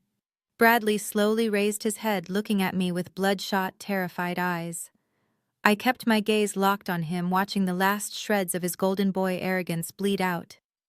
"You could not just go to a normal bank for a business loan, because the banking system flagged your social security number for fraud, just like when you forged Dad's signature in 2021. My father let out a strangled gasp. "Olivia, shut your mouth," he croaked, his voice cracking violently. "Do not say another word." But my father had no authority here anymore. His threats were empty, his power broken. I turned my attention to the two police officers, ensuring they heard every single syllable of the history my family had tried so desperately to bury. In 2021, I explained calmly my brother wanted to open a boutique fitness center. He lacked the credit score to secure a commercial lease. So he drafted a fraudulent guarantor agreement and forged our father's signature to secure a highly expensive retail space downtown. When the landlord discovered the forgery 3 months later, after Bradley missed every single rent payment, my father stepped in. I looked back at my father. He was staring at the floor, his broad shoulders slumped in absolute defeat. Dad quietly paid the landlord $80,000 in penalties to keep the police from being called. He covered up the crime to protect his precious son. But the commercial real estate agency reported the incident to the credit bureaus. Bradley was permanently flagged for financial fraud. No reputable institution will ever lend him a single dime. Jasmine stopped pacing. She stood perfectly still, her eyes wide with horror as she processed my words. She slowly turned her head and looked at my father. "You covered up a forgery," Jasmine whispered, her voice barely audible. "You let me marry him, thinking his credit was perfect. You let me put my name on the mortgage of our house, knowing he was a documented fraud risk." My father could not even look at her. He just shook his head silently, his hands trembling violently on his lap. He had spent his entire life trying to engineer a false reality where his son was a brilliant success, and the sheer weight of maintaining that lie had finally crushed him. That is why he needed the Porsche, Jasmine. I continued laying out the final pieces of the puzzle for her. He needed a tangible, high-value physical asset to hand over to a shady private lender. It was the only way he could get cash to fund his fake tech startup. And Mom and Dad were perfectly willing to let him steal it from me because they knew it was his absolute last chance before total bankruptcy. Jasmine looked at Bradley. Her expression shifted from panic to absolute freezing hatred. She reached up and unclasped her heavy diamond tennis bracelet. She let it drop onto the table. It landed right next to the forged title transfer document with a heavy, expensive clatter. "I am filing for divorce," Jasmine stated, her voice suddenly entirely devoid of emotion. "I am calling my lawyer the second I am allowed to leave this room. I am taking whatever equity is left in that house, and I am leaving you. You are a pathetic, lying thief, and I will not let you drag me into federal prison with you." She turned her back on him, walking over to the far corner of the room and crossing her arms, physically distancing herself from the radioactive fallout of my brother's life. Bradley reached out toward her, his hand trembling in the empty air. "Jasmine, please!" he begged, tears finally spilling down his cheeks. "Please do not do this. We can fix it. Dad can fix it. Dad knows people. But Dad could not fix it." My father was currently staring at the forged Department of Motor Vehicles title transfer, sitting on the table directly in front of him. The document he had tried to force me to sign. The document that explicitly connected him to the theft of the vehicle and the subsequent loan fraud. He knew the financial crimes detective was on the way, and he knew that piece of paper was a one-way ticket to a federal indictment. Grandma Beatrice watched the entire collapse with the serene satisfaction of a chess master who had just cornered the king. She picked up her cloth napkin, elegantly dabbed the corners of her mouth, and placed it neatly beside her plate. "I believe," Grandma Beatrice said softly, breaking the heavy silence, "that this has been the most illuminating birthday dinner of my entire life." The heavy silence in the private dining room was suffocating. The two uniformed patrol officers remained stationed by the mahogany doors, their presence transforming the luxurious country club space into a secure holding area. We were all trapped in a suspended reality, waiting for the financial crimes supervisor to arrive. For my family, every passing second was a ticking clock counting down to their absolute ruin. My mother could not handle the quiet. The reality of the situation was finally crashing down on her, shattering the delusional world she had constructed to protect her golden child. She let out a guttural, wretched sob and dragged herself across the polished hardwood floor. She literally dropped to her knees right beside my chair. The heavy silk fabric of her expensive evening gown bunched up around her legs, soaking up the spilled wine from Bradley's shattered glass. But she did not even seem to care. She reached out with trembling hands and gripped the armrest of my chair. "Olivia, please?" My mother begged, her voice hoarse and wet with tears. "Look at me. Please just look at me. I am your mother. I gave birth to you. I raised you. You cannot do this to us. You cannot sit there and let them send your father and your brother to prison." I slowly turned my head and looked down at her. This was the classic abuser-turned-victim flip. I had seen it 100 times in my line of work. When the fraudster is finally cornered, when the undeniable evidence is laid out on the table, they instantly drop the arrogant facade and adopt the role of the helpless martyr. They weaponize guilt, demanding empathy from the very people they just spent years destroying. I did not feel a single ounce of pity. "You did this to yourselves, Mom," I replied, my voice perfectly steady and devoid of any emotional warmth. "You chose to break into my house. You chose to steal my property. You chose to forge documents to cover up a fraudulent commercial loan. I simply refused to be a compliant victim." "But we are family," Susan wailed, her fingers clawing frantically at the fabric of my chair. "We made mistakes. Yes. We were desperate. Bradley was in so much trouble and we just wanted to help him survive." "You have a good heart, Olivia. I know you do. Just tell the officers you gave him permission to take the car. Tell them it was a misunderstanding over the paperwork. We will give the car back right now. We will never ask you for anything ever again. I swear it on my life." She was bargaining. She genuinely believed that she could negotiate her way out of federal bank fraud by promising to finally leave me alone. It was a staggering display of narcissism.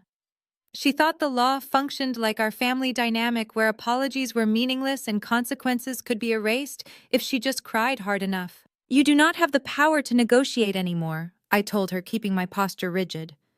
Jasmine just confessed to the entire scheme in front of 2 police officers. She gave them the motive, the method, and the specific financial institution involved. "Even if I suddenly lost my mind and lied to the police for you, the bank audit will bury you anyway. It is entirely out of my hands." My mother let out a horrific wail, burying her face into her hands. She rocked back and forth on her knees, mourning the loss of her perfect suburban life, mourning the destruction of her country club reputation, and mourning the fact that she could no longer control me. Across the table, my father was not crying. Richard was a man who had spent his entire career mitigating risk and hiding assets. His mind was rapidly calculating the sheer volume of evidence stacked against him. His eyes darted wildly around the room, landing on Jasmine trembling in the corner, then shifting to the 2 patrol officers guarding the door and finally locking onto the table directly in front of me. Sitting on the white tablecloth mere inches from my water glass was the forged Department of Motor Vehicles title transfer document. Right next to it sat my smartphone, which I had just used to coordinate with the police dispatcher. In my father's panicked, irrational state, he convinced himself that if he could just destroy that piece of paper, he could deny his involvement in the loan fraud. He believed he could shift all the blame onto Bradley and walk away clean. The desperation completely overrode his common sense. With a sudden, violent burst of energy, my father lunged across the wide mahogany table. He completely ignored the fine china and the crystal glassware. His heavy chest slammed into the edge of the table, knocking over a pitcher of ice water. The cold water spilled rapidly across the tablecloth, soaking into the fabric. He stretched his thick arms out, his fingers desperately clawing toward the forged document and my smartphone. "Give me the paper!" Richard roared. His face twisted into a mask of pure, primal panic.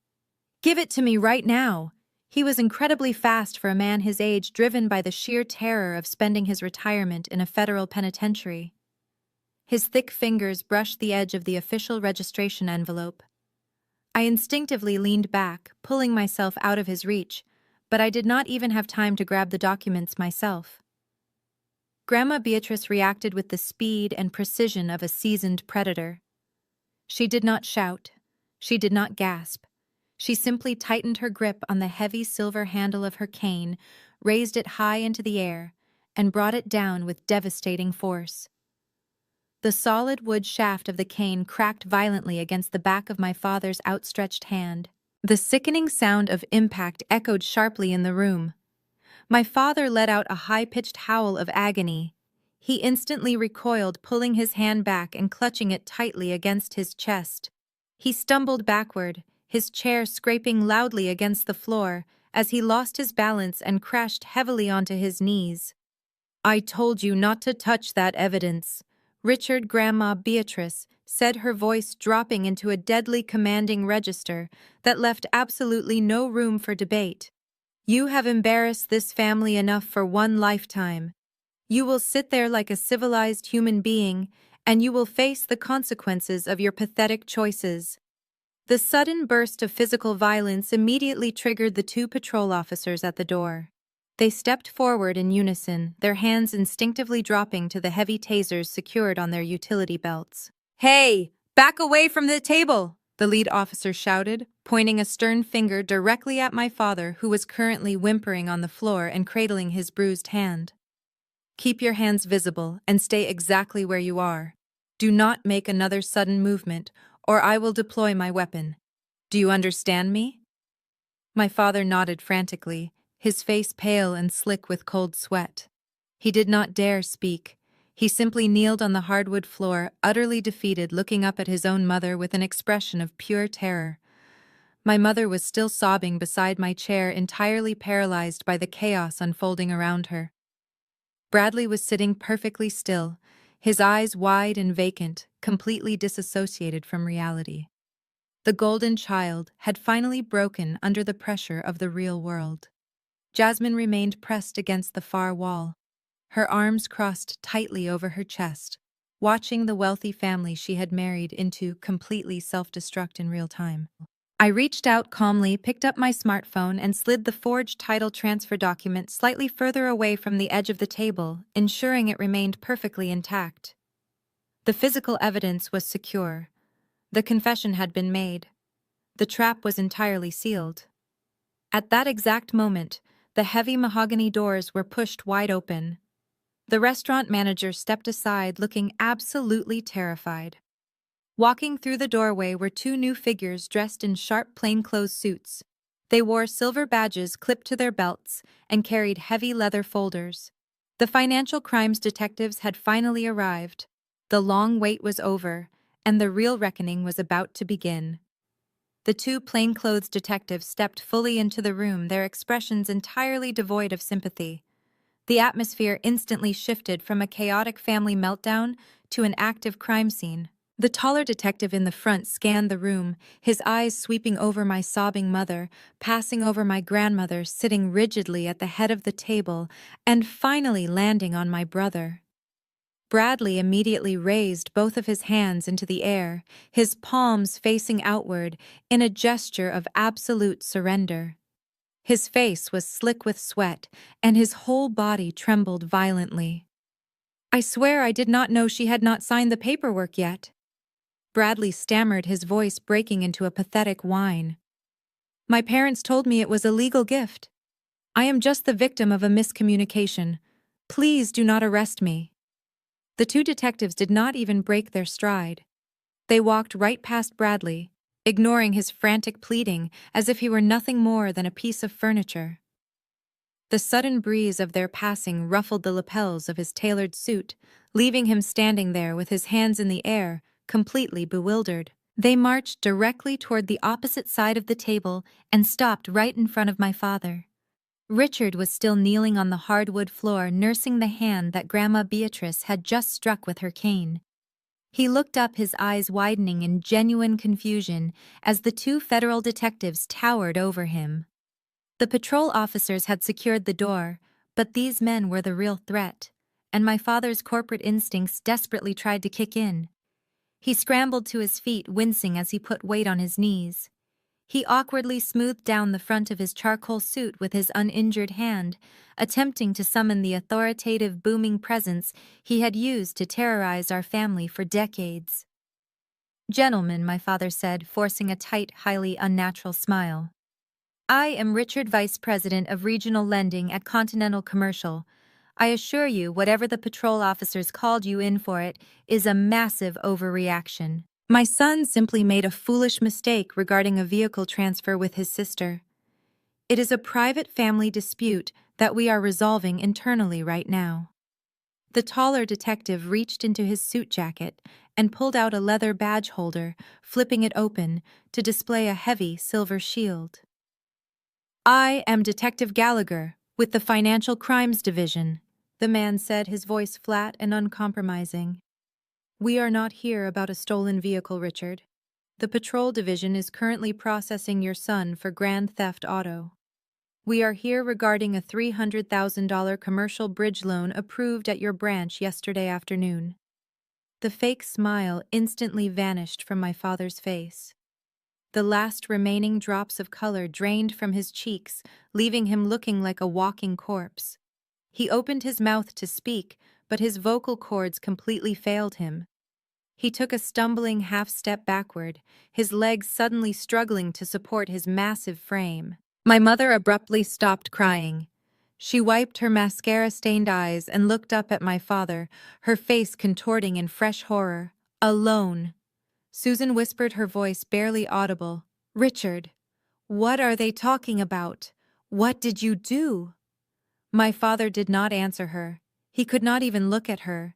He was staring at the heavy leather folder tucked under Detective Gallagher's arm, realizing that his entire life was inside it. I stepped out from behind my chair and walked slowly toward my father. The sheer panic radiating from him was palpable. For 35 years I had watched this man use his banking career as a weapon. He had used his wealth and his executive title to control my mother, to bail out my brother, and to make me feel small and insignificant. He had constantly reminded me that he was a master of the financial universe, while I was just a disappointment. "You never actually asked what my exact job title was, Dad," I said calmly, crossing my arms over my chest and standing right next to the detectives. My father slowly turned his head to look at me, his eyes wide with a terrifying realization. "Whenever you talked about me to your country club friends," I continued, my voice echoing clearly through the silent dining room, "you told them I was just a low-level corporate drone. You told Bradley I audited boring spreadsheets in my sweatpants. You mocked me for working from home. You assumed I was just pushing papers around for some mid-tier accounting firm, because you could never fathom your daughter being more successful than your golden boy son." I took a step closer, ensuring he heard every single word. "I am a senior corporate fraud investigator, Dad. I do not just push papers. I dismantle entire financial syndicates. I trace laundered money across international borders.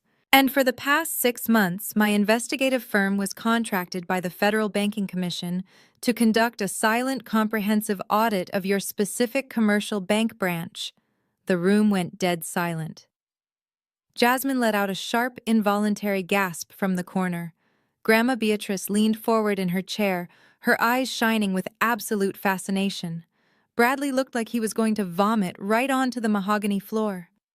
My father stared at me, his jaw trembling. "You audited my branch." He whispered the words scraping out of his throat like dry sandpaper. "You have been watching my accounts.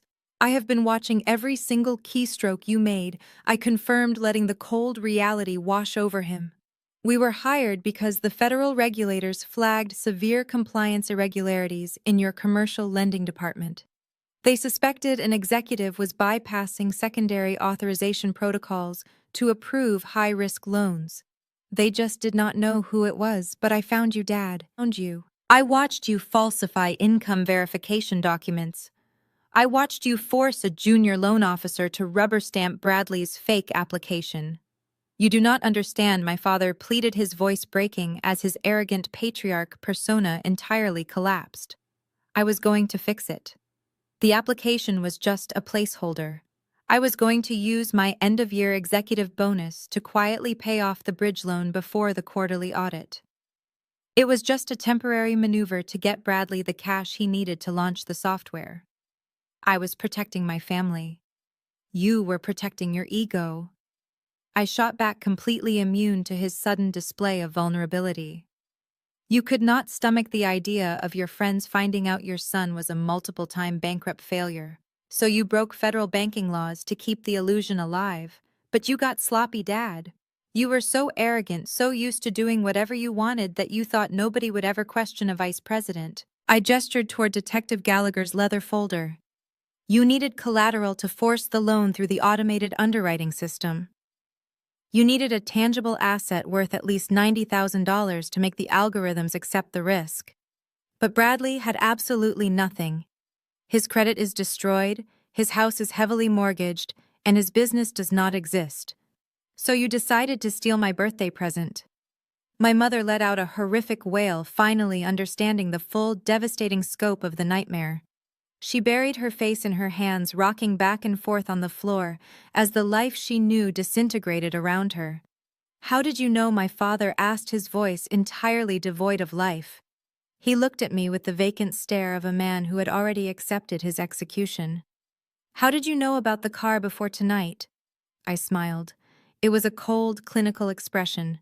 I did not need to wait for you to bring the car to the country club, Dad. I was monitoring your fraudulent loan application in real time from my hotel room in Chicago. When the collateral asset was officially entered into the banking system yesterday afternoon, it triggered an alert on my dashboard. I pulled up the vehicle identification number you submitted to the underwriter. I instantly recognized it. It was the exact same metallic gray Porsche Cayenne sitting in my driveway. You used my own stolen property to finalize a federal financial crime while I was actively auditing your digital footprint, I said, shaking my head in genuine disbelief at his sheer stupidity. You literally handed me the final piece of evidence I needed to completely destroy your career and send you to federal prison. Detective Gallagher stepped forward, cutting off whatever pathetic excuse my father was about to formulate. Richard, he said sharply, gesturing toward the empty space near the far wall. Step away from the table. Keep your hands where I can see them. We are going to need you to answer some very specific questions regarding your authorization codes. My father did not argue. He did not threaten to call his golfing buddies. He simply lowered his head and shuffled slowly toward the wall, looking like a broken, hollow shell of a man. The terrifying tyrant who had ruled my childhood with an iron fist had been completely eradicated by a trail of digital paperwork he thought he was smart enough to hide. But I was not quite finished. I turned my attention back to the dining table, where my designer purse was still sitting next to my water glass. I reached inside and pulled out a thick, heavy manila folder. It was time to show the rest of the family exactly what happens when you mistake my quiet independence for weakness. I flipped open the heavy manila folder. The crisp sound of the thick paper snapping against the mahogany table drew every eye in the room. I began dealing the official bank documents onto the white tablecloth, like a casino dealer handing out a universally losing hand. I placed them carefully, avoiding the dark stains of the spilled red wine and the scattered shards of crystal from my brother's dropped glass. Here is the initial commercial loan application submitted by Bradley 2 days ago, I said, tapping the first stack of papers. You will notice the claimed annual revenue for his imaginary software company is listed at $2.5 million. I also included the falsified tax returns he provided to support that completely fabricated number. Detective Gallagher stepped away from my father and walked over to my side of the table. He leaned over the documents, his professional demeanor remaining entirely stoic as his eyes scanned the highlighted sections. And here I continued, laying down a second stack of papers featuring the official logo of my father's bank. Are the internal system logs from the underwriting department. The automated risk assessment algorithm instantly rejected Bradley's application. It flagged his social security number for his previous commercial lease forgery and noted a catastrophic debt-to-income ratio. The system did exactly what it was designed to do. It locked him out. I looked over at my father. He was leaning heavily against the mahogany wall, his chest rising and falling in shallow, panicked breaths. He looked like a man watching his own autopsy performed live. But a rejection was not acceptable for a vice president trying to protect his family image. I said, my voice projecting clearly so my mother could hear every single devastating detail. I laid down the final set of documents. These were printed wire transfer receipts and internal executive override logs. So, at exactly 4:15 yesterday afternoon, my father used his senior executive credentials to manually bypass the automated rejection. He entered an override code citing a verified physical collateral asset. He manually approved the transfer of $300,000 of the bank's capital directly into an account controlled by Bradley. Detective Gallagher picked up the wire transfer receipt, tracing the routing numbers with his pen. He used a stolen vehicle to secure the override, the detective confirmed, looking up at me. Exactly, I nodded. He attached the vehicle identification number of my Porsche Cayenne to the loan file. He knew he did not have the physical title yet, but he assumed he could simply bully me into signing it tonight at this dinner. He thought he could backdate the title transfer tomorrow morning before the compliance department ever noticed the discrepancy. It was incredibly sloppy, desperate work. My mother let out a horrific guttural wail from the floor. She scrambled to her feet, her silk gown stained and wrinkled, and lunged toward my father. "Richard, tell them it is not true!" Susan shrieked, grabbing the lapels of his charcoal suit. "Tell them you did not wire the money. If you stole bank funds, they will take everything. They will take my house. They will take your pension. You are going to federal prison. Tell me you did not do this." My father could not even look at his wife. He stared blankly at the floor, his entire body trembling. The sheer weight of the federal statutes he had violated was finally crushing him.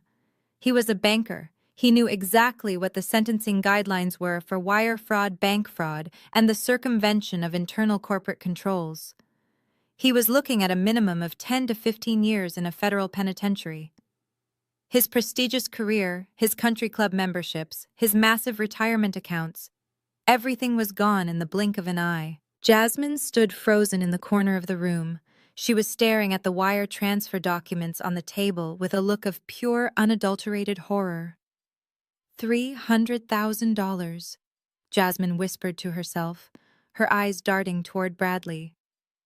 "You took $300,000 of stolen money. The federal government is going to seize all our shared accounts. They are going to freeze my assets." She turned her venomous gaze back to Bradley, who was currently slouched in his chair, looking entirely catatonic. "You ruined my life," Jasmine spat, her voice laced with absolute poison. "You and your psychotic father destroyed my entire life." Detective Gallagher signaled to his partner, who immediately pulled out a pair of heavy steel handcuffs. The sharp metallic clicking sound echoed through the dining room as the partner walked over to my father. "Richard, turn around and place your hands behind your back," the partner ordered. "You are under arrest for suspicion of wire fraud, bank fraud, and conspiracy to commit grand theft." My father did not resist. He slowly turned around, placing his hands behind his back. As the cold steel locked around his wrists, the terrifying tyrant who had ruled my childhood was officially dead. He was just a pathetic, broken old man who had sacrificed his freedom to feed his son's bottomless entitlement. I watched the officers secure my father, feeling a profound sense of closure. The financial trap I had set was perfectly executed. I had successfully protected my assets and neutralized the people who had tried to steal my future. I thought the absolute peak of the evening had been reached. I was wrong. Because Grandma Beatrice had not made her final move yet. The matriarch of our family sat perfectly upright at the head of the table.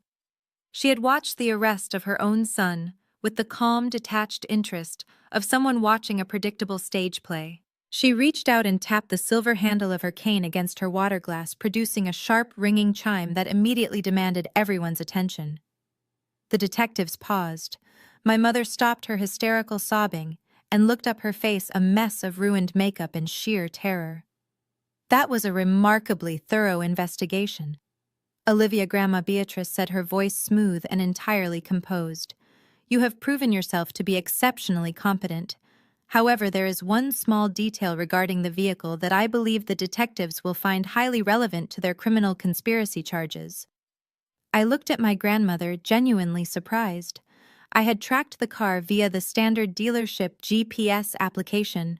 I had no idea what she was talking about. Grandma Beatrice reached into her elegant leather handbag sitting beside her chair. She pulled out a sleek silver iPad and placed it carefully onto the white tablecloth. She unlocked the screen with a few quick taps of her wrinkled fingers. When I purchased the Porsche for Olivia last week, Grandma Beatrice explained, addressing the room, but keeping her sharp eyes locked directly on Bradley, I did not buy it as a standard retail consumer. I purchased it through my late husband's corporate security fleet account. Because of the high value of the vehicles in that specific fleet portfolio, the insurance underwriters require a comprehensive passive surveillance package to be installed at the factory. Bradley suddenly sat up straight in his chair. The catatonic stupor vanished, replaced by a fresh, blinding wave of panic. He stared at the iPad resting on the table as if it were an unexploded bomb. Passive surveillance, Detective Gallagher asked, stepping closer to the table and looking down at the screen. Yes, Detective Grandma Beatrice confirmed with a tight, dangerous smile. The vehicle is equipped with a concealed high-definition dash camera and a continuously recording cabin microphone. The system automatically uploads the encrypted audio and video files directly to my private cloud server the moment the ignition is engaged. I received a notification on my tablet the second the vehicle was started in Olivia's driveway this evening. My mother gasped, taking a stumbling step backward. You knew, Susan whispered, staring at Grandma Beatrice in absolute shock. You knew they stole the car before we even sat down for dinner. Why did you not say anything? Why would I interrupt an enemy while they are making a fatal mistake? Grandma Beatrice replied coldly, completely dismissing my mother's outrage. I wanted to see exactly how far my son and my grandson were willing to go to steal from my granddaughter. And more importantly, I wanted to hear exactly what they were saying when they thought nobody was listening. Grandma Beatrice tapped the screen of the iPad. I highly suggest everyone remain quiet for the next 2 minutes, she instructed. The audio quality is quite exceptional. The dining room went completely silent. Even the soft jazz music from the main hall seemed to fade away. From the small speakers of the tablet, the unmistakable sound of a heavy car door slamming shut echoed into the room. Then the low, powerful rumble of the Porsche engine starting up filled the air. I heard my brother's voice, perfectly clear and remarkably relaxed. This thing drives like an absolute spaceship, Bradley's recorded voice said. I cannot believe the old man actually pulled this off. Then came Jasmine's voice, equally clear, filtering through the speakers with a smug, victorious tone. I told you your parents would handle her. Olivia is totally spineless. She will complain for a few days, but she will sign the title over. She always caves when your dad yells at her. I watched Jasmine shrink against the wall. She closed her eyes tightly, unable to look at the detectives who were now listening to her actively confessing to her full knowledge of the premeditated theft and extortion plot. Yeah, well, Dad did not do this out of the goodness of his heart. Bradley's recorded voice laughed. He is terrified. If this bridge loan does not go through, his precious branch gets audited by the federal regulators. He is using Liv's car to save his own skin. It is honestly pathetic how easy it is to manipulate him. Just tell him I am stressed and he completely folds. My father closed his eyes, his head dropping forward as the steel handcuffs clinked behind his back. Hearing his golden child, the son he had just destroyed his entire life for openly mocking him as a pathetic, easily manipulated tool was a punishment far worse than any prison sentence. But the recording was not over. So what happens when the loan clears? Jasmine's recorded voice asked over the hum of the engine. Are you actually going to pay your parents back for the down payment they gave us? Are you joking? Bradley's voice scoffed loudly. They are completely tapped out. Dad secretly leveraged his own retirement accounts to cover up that lease disaster 3 years ago. They have absolutely nothing left. In fact, once the business scales and we cash out the seed funding, we need to talk about putting them in a home. A home, Jasmine asked, sounding intrigued. Yeah, Bradley replied casually. A state facility. I am not having them move into our guest house. Mom is way too clingy and Dad is constantly complaining. Once we drain whatever is left in their checking accounts to cover the marketing budget, we just drop them at a state-run nursing facility and let Medicare figure it out. We deserve our own space, babe. We earned it. The crisp, high-definition audio continued to play through the small speakers of the tablet, filling the absolute silence of the private dining room. Jasmine let out a sharp, cruel laugh on the recording. Honestly, a state facility is better than they deserve.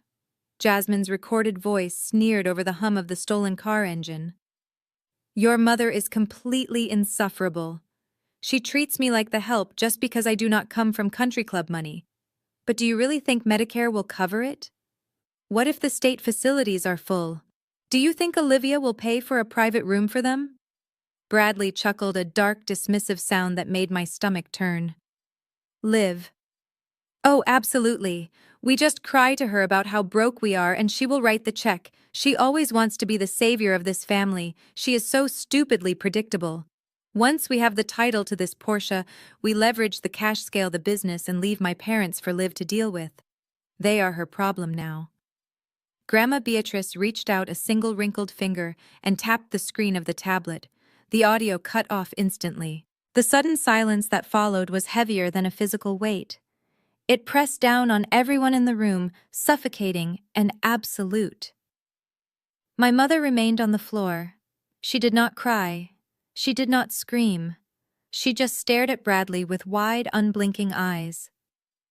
The illusion she had spent 32 years meticulously crafting, the illusion of her brilliant, loving golden child, completely shattered into a million irreparable pieces right in front of her. She looked as though she were physically aging in real time, the color completely draining from her face, leaving behind deep, hollow shadows. A state facility, my mother whispered. The words barely made it past her lips.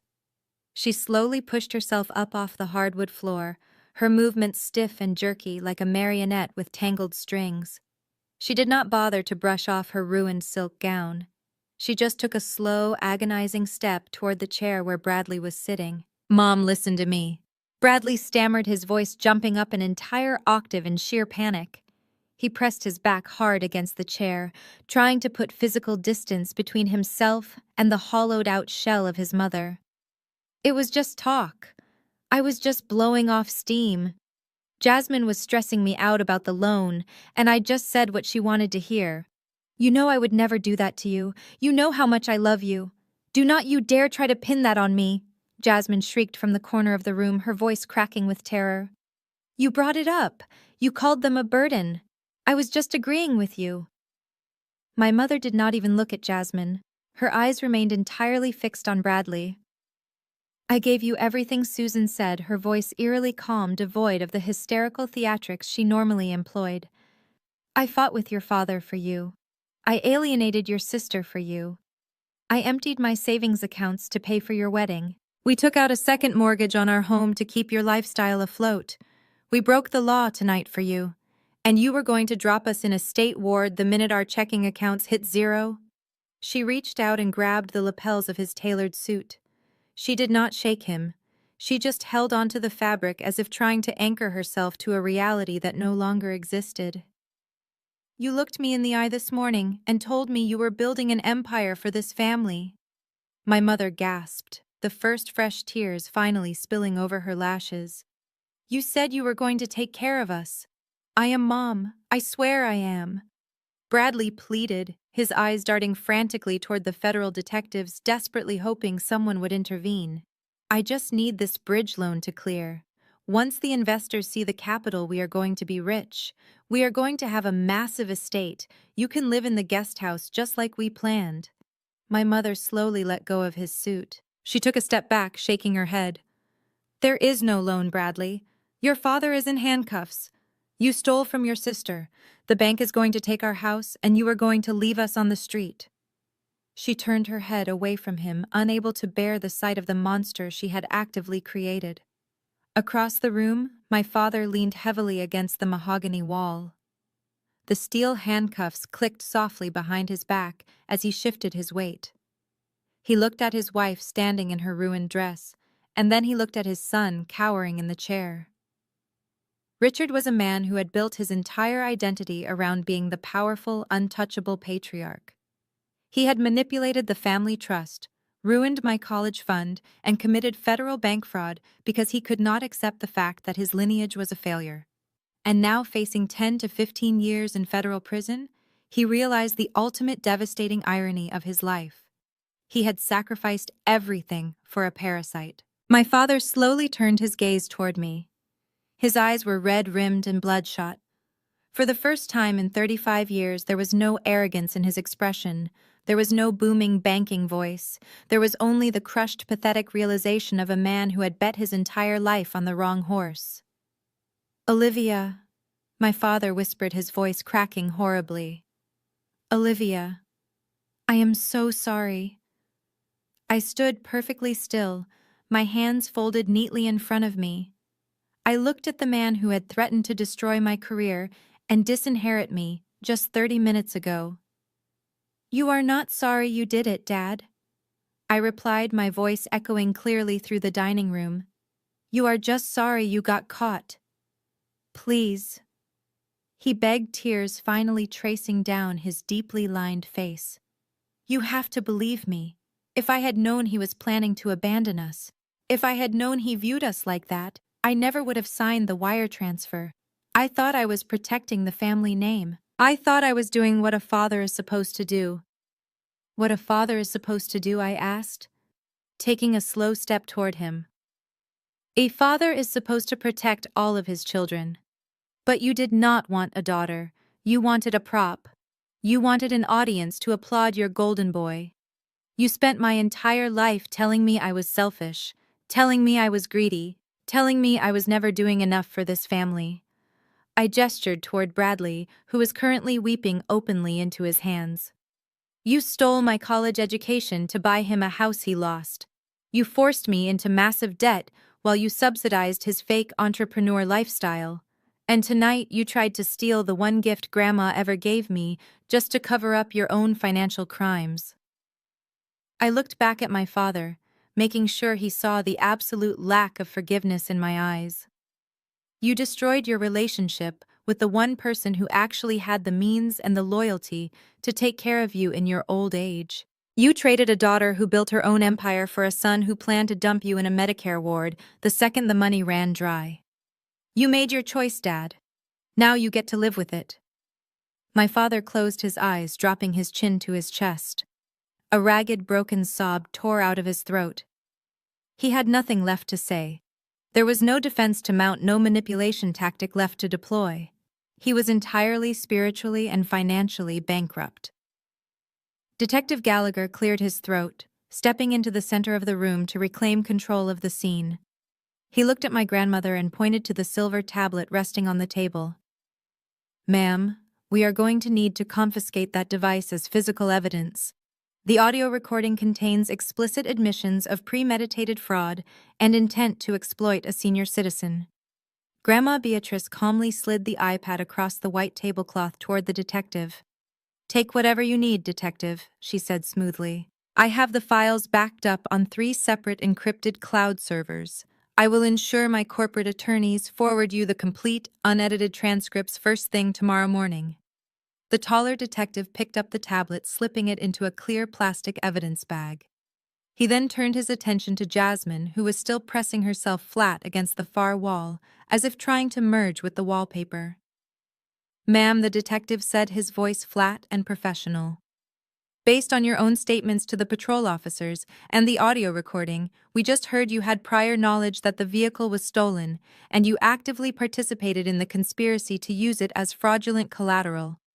I need you to step forward and place your hands behind your back. No, absolutely not. Jasmine shrieked, pressing her hands flat against the expensive wallpaper, as if she were trying to physically push herself through the mahogany wall. She shook her head so violently her elaborate braids whipped through the air. "You are not putting those on me. I am a victim here. Do you hear me? I am a victim of financial abuse." Detective Gallagher did not slow his approach. He pulled his own set of steel handcuffs from his belt, the metallic clicking sound cutting through her hysterical protests.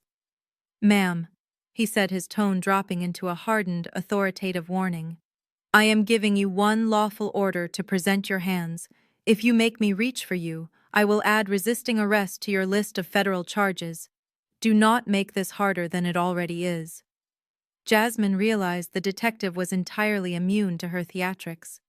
The tears, the expensive silk gown, the country club setting, none of it mattered to a federal agent holding a recorded confession.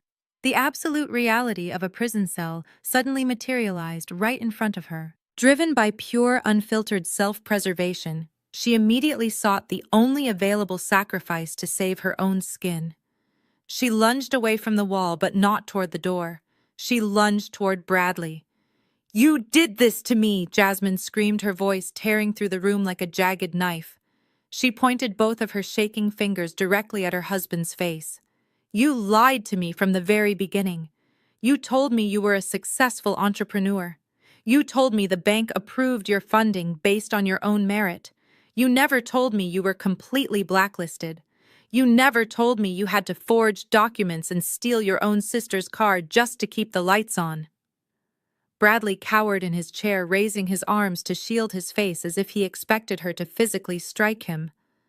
"Jasmine, please stop," he begged, his voice a pathetic, watery whine. "We can hire a defense attorney. We can figure this out. We are a team." "We are a team," Jasmine repeated, her eyes widening in sheer psychotic disbelief. "A team? You used my name on the loan documents, Bradley. You used my signature to secure the secondary collateral. You tied me to a federal crime without my knowledge, and now you want to play the team card. I am not going to prison for your pathetic fake business. I am not ruining my life because you are too incompetent to hold down a real job." She reached for her left hand. With frantic, violent, uncoordinated movements, she grabbed the massive diamond engagement ring and the matching diamond wedding band sitting on her finger. The rings had cost an absolute fortune, a fortune I now knew Bradley had financed on high-interest credit cards he could never pay off. She yanked them over her knuckle with such force I thought she might dislocate her own finger. She pulled her arm back and hurled the rings directly at his chest. The heavy platinum and diamond bands struck Bradley right in the collarbone. They bounced off his tailored suit jacket and clattered loudly onto the polished hardwood floor, landing right in the middle of the spilled red wine and shattered crystal glass. "I am done with you," Jasmine declared, her chest heaving as she stood over him. "I am filing for divorce the absolute second I am allowed to make a phone call. I am calling the best vicious divorce attorney in this city, and I am handing them everything. I will testify against you. I will testify against your father. I will give the federal prosecutors every single password to your fake corporate accounts. I will do whatever it takes to ensure you spend the next 20 years in a concrete cell." She turned away from the trembling, broken shell of her husband and looked directly at Detective Gallagher. Her face was flushed, her breathing rapid, but she forced her chin up, trying to negotiate her way out of handcuffs.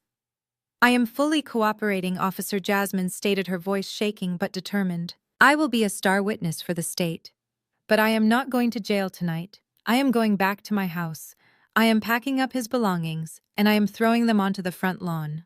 I am taking the house, the furniture, and every single cent of equity we have in that property to compensate for the extreme emotional distress and financial fraud he has subjected me to." She crossed her arms over her chest, genuinely believing her impromptu declaration of divorce somehow shielded her from criminal liability. She thought she could just wash her hands of the man she had happily enabled for years, take the luxurious suburban house they shared, and walk away clean. She thought she was the smartest person in the room, executing a brilliant tactical retreat, while the rest of the family burned. I had stood silently by the table watching her spectacular meltdown. I watched her throw her husband to the wolves without a second thought. I watched her try to bargain with federal agents using evidence she did not even control. But when she mentioned taking the house, I realized it was finally time to drop the absolute final curtain on her delusion. I picked up my glass of sparkling water, taking a slow, calm sip. The ice clinked softly against the crystal.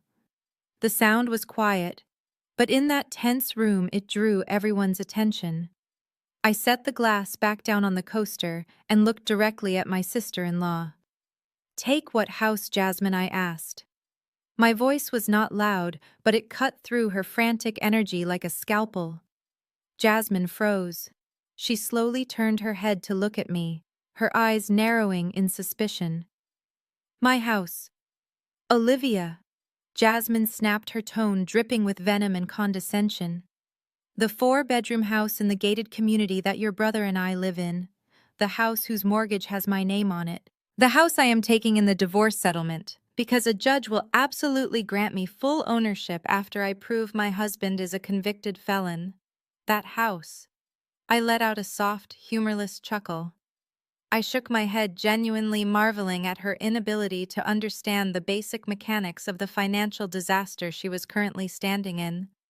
"You really did not understand a single word of the evidence we just discussed, did you?" I asked, leaning against the edge of the mahogany table. I gestured toward the forged title transfer and the printed wire receipts still sitting on the tablecloth. "I just proved to these federal detectives that Bradley secured a $300,000 commercial bridge loan using a stolen Porsche as the primary collateral." I know that Jasmine yelled, her patience entirely evaporating. "That is why I am divorcing him. He committed fraud." "But the Porsche was only the primary collateral." I continued, my voice remaining perfectly level and instructional. "A $300,000 loan requires a much larger safety net, especially for a borrower with a history of commercial forgery. The lender required secondary collateral to underwrite the risk. And as you just admitted a few moments ago, you and Bradley put your primary residence up as that secondary collateral." Jasmine swallowed hard, her confidence visibly faltering. "Yes," she said defensively. "We put a lien on the house to secure the bridge loan, but the loan was approved, the money was wired, the house is perfectly safe." I smiled. It was the coldest, most ruthless smile I had ever worn in my entire life. "The house was safe as long as the primary collateral remained valid, Jasmine. But the primary collateral is a stolen vehicle. The second I reported this Porsche stolen, and the second these officers arrived to impound it, the primary collateral was legally voided." I watched the realization hit her. I watched her eyes widen as the basic mathematics of the situation finally clicked into place in her mind. When the primary collateral on a high-risk commercial bridge loan is seized by law enforcement due to fraud, I explained, driving the final nail into the coffin of her luxurious lifestyle, the loan is not just flagged. It is instantly automatically defaulted. The lender immediately calls in the entire debt. And because you cannot pay back $300,000 in cash tonight, the lender will immediately seize the secondary collateral. I paused, letting the silence stretch out for a maximum agonizing effect. "They are going to foreclose on your home, Jasmine. The bank is going to take the property. You cannot take the house in a divorce settlement because you no longer own it. You are completely and utterly bankrupt." Jasmine stared at me, her mouth opening and closing silently. The aggressive, self-righteous survivor, who had just thrown her wedding rings on the floor, had vanished. She was left standing there in a ruined silk dress, realizing she had absolutely nothing left to her name. No husband, no house, no money, and no escape. But that was not even the worst part of her nightmare. Because she did not yet know exactly who owned the bank that was about to take everything she had. I reached down into my leather bag one final time. The room was so entirely devoid of sound that the simple rustle of my hand brushing against the interior lining echoed like a gunshot. My fingers wrapped around a thick, heavy black folder. I pulled it out and placed it squarely on the white tablecloth right next to the shattered crystal and the spilled wine. "You see, Jasmine?" I began, keeping my voice conversational and light, as if I were explaining a simple mathematical equation to a child. "My father only wired that $300,000 yesterday afternoon. He did that because Bradley was desperately trying to pay off the massive, predatory private bridge loan he took out 8 months ago. The original loan he used to lease that fancy downtown office space and buy his expensive wardrobe. The loan that you co-signed." Jasmine stared at the black folder, her chest rising and falling in rapid, terrified breaths. She did not say a word. She was completely paralyzed by the impending reality of whatever was inside that cover. That original private lender is notorious for issuing high-interest, high-risk capital to desperate people, I explained, tapping the cover of the folder with my index finger. "And they are equally notorious for selling off that debt to collection agencies the absolute second a borrower misses 3 consecutive payments. Bradley missed his 4th payment last week. The debt was officially classified as distressed and toxic. The lender listed it on the private corporate market for pennies on the dollar, desperate to recoup whatever capital they could before your inevitable bankruptcy." I looked down to the other end of the table. Grandma Beatrice was watching me with a look of profound, glittering pride. She offered me a single approving nod. "Grandma Beatrice and I had a lovely cup of tea last Tuesday afternoon." I continued, turning my attention back to the trembling woman pressed against the wall. "We discussed the forensic audit of the family trust. We discussed my father's impending criminal charges.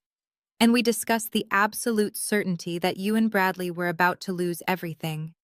So we decided to make a joint real estate investment." I flipped the black folder open. Inside was a stack of legally binding notarized financial contracts. With Grandma Beatrice providing the capital backing, I formed an anonymous limited liability company, I said, sliding the top document across the table toward Jasmine. "And 2 days ago, my company purchased your defaulted bridge loan directly from the private lender. We bought the entire portfolio." Jasmine let out a choked, breathless sound. She looked down at the document, her eyes scanning the bold legal print. "Do you understand what that means, Jasmine?" I asked, my voice dropping into a cold, ruthless register. "I am your bank. I am the primary lien holder on your 4-bedroom suburban house. I own the debt on your business credit cards. I own the debt on the leased office space. I legally own every single financial obligation you and your husband have ever signed your names to." Jasmine slowly shook her head, her hands flying up to cover her mouth. Tears of pure, unadulterated terror began to stream down her perfectly contoured face. "You cannot take the house in a divorce settlement, Jasmine, because you do not have any equity left to take," I told her, delivering the final crushing blow. "You breached the loan covenants the second you missed those payments. The primary collateral was voided tonight. So at 8 o'clock this morning, my corporate attorney filed the official foreclosure and seizure notices at the county courthouse. You do not have 30 days to vacate. You do not have an eviction grace period. The property is currently being seized. If you try to go back to that house tonight, you will find the locks changed and a security team standing in the driveway. You are left with absolutely nothing." The fight completely drained out of Jasmine. The arrogant, therapy-speaking, condescending woman who had demanded I hand over the keys to my car just an hour ago was entirely gone. Her knees literally buckled beneath her. She slid down the expensive mahogany wall and collapsed onto the hardwood floor, sobbing uncontrollably into her hands. Bradley did not even look at her. He was staring blankly at the ceiling, his mind completely broken by the sheer magnitude of the trap I had built. He had spent his entire life assuming there would always be a safety net, a parent to bail him out, a sister to steal from. He never once calculated what would happen if the safety net wrapped around his throat and pulled tight. Detective Gallagher cleared his throat, breaking the heavy, dramatic spell that had settled over the dining room. He looked at the paperwork on the table, then looked at me, a silent gesture of professional respect passing between us. He turned to the 2 uniformed patrol officers standing by the doors. "Process him," the detective ordered, nodding toward Bradley. The two patrol officers stepped forward, their heavy boots thudding against the floor. They grabbed Bradley by his tailored sleeves and hauled him roughly to his feet. Bradley did not resist. He was entirely limp, a hollow shell of the golden child. The sharp, metallic click of the handcuffs locking around his wrists echoed through the room, officially ending his pathetic reign of entitlement. "You have the right to remain silent." The lead patrol officer recited, his voice completely devoid of emotion as he turned Bradley toward the door. "Anything you say can and will be used against you in a court of law." I watched as they marched my brother out of the private dining room. He did not look back. He did not ask for our mother. He just kept his eyes glued to the floor, shuffling out into the bright lights of the country club lobby to be paraded in front of the wealthy patrons he had tried so desperately to impress. Detective Gallagher's partner placed his hand firmly on my father's shoulder. "Let us go, Richard," the partner commanded. My father, his hands shackled behind his back, took a slow, agonizing step forward. As he passed my chair, he stopped. He looked down at me, his eyes brimming with tears, his face etched with the profound agony of a man who had orchestrated his own absolute destruction.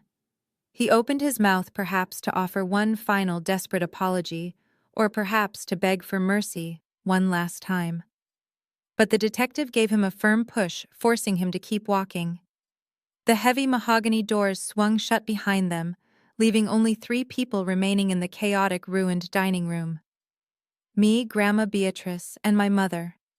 Susan was still sitting on the floor amidst the spilled wine and the shattered glass. She looked around the empty room, her mind struggling to process the fact that her husband and her son had just been hauled away in handcuffs. The luxurious, perfect family life she had sacrificed my entire childhood to maintain had been completely incinerated in less than an hour. She slowly turned her head and looked up at me. Her face was streaked with black mascara, her eyes wide with a frantic, clinging desperation. "Olivia." My mother whispered, her voice trembling violently. She reached out a shaking hand, her fingers gripping the hem of my dress. "Olivia, what am I going to do? They froze the accounts. They took your father. I do not have anywhere to go. You have to help me. You have to let me come home with you. I am your mother. You cannot just abandon me here." I looked down at the woman gripping my dress. I remembered the countless times I had begged for her support. I remembered crying in my childhood bedroom while she took my college fund to buy Bradley a house. I remembered her telling me I was selfish, greedy, and ungrateful for simply wanting to keep the things I had earned. I reached down and calmly peeled her fingers off my clothing.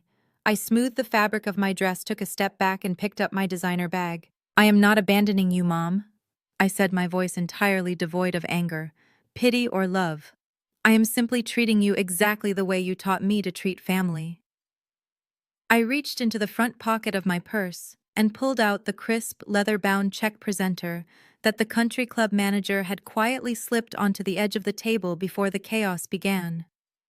It was the bill for the private room reservation and the expensive champagne my parents had ordered to celebrate their successful theft. I opened the leather booklet, pulled the printed receipt out, and let it flutter down through the air. It landed gently on the hardwood floor, resting right next to my mother's trembling knees. "You always said family pays their own way, Mom," I said, looking down at her one last time. "Time to pay up." I turned my back on her sobbing, broken figure and walked over to the head of the table.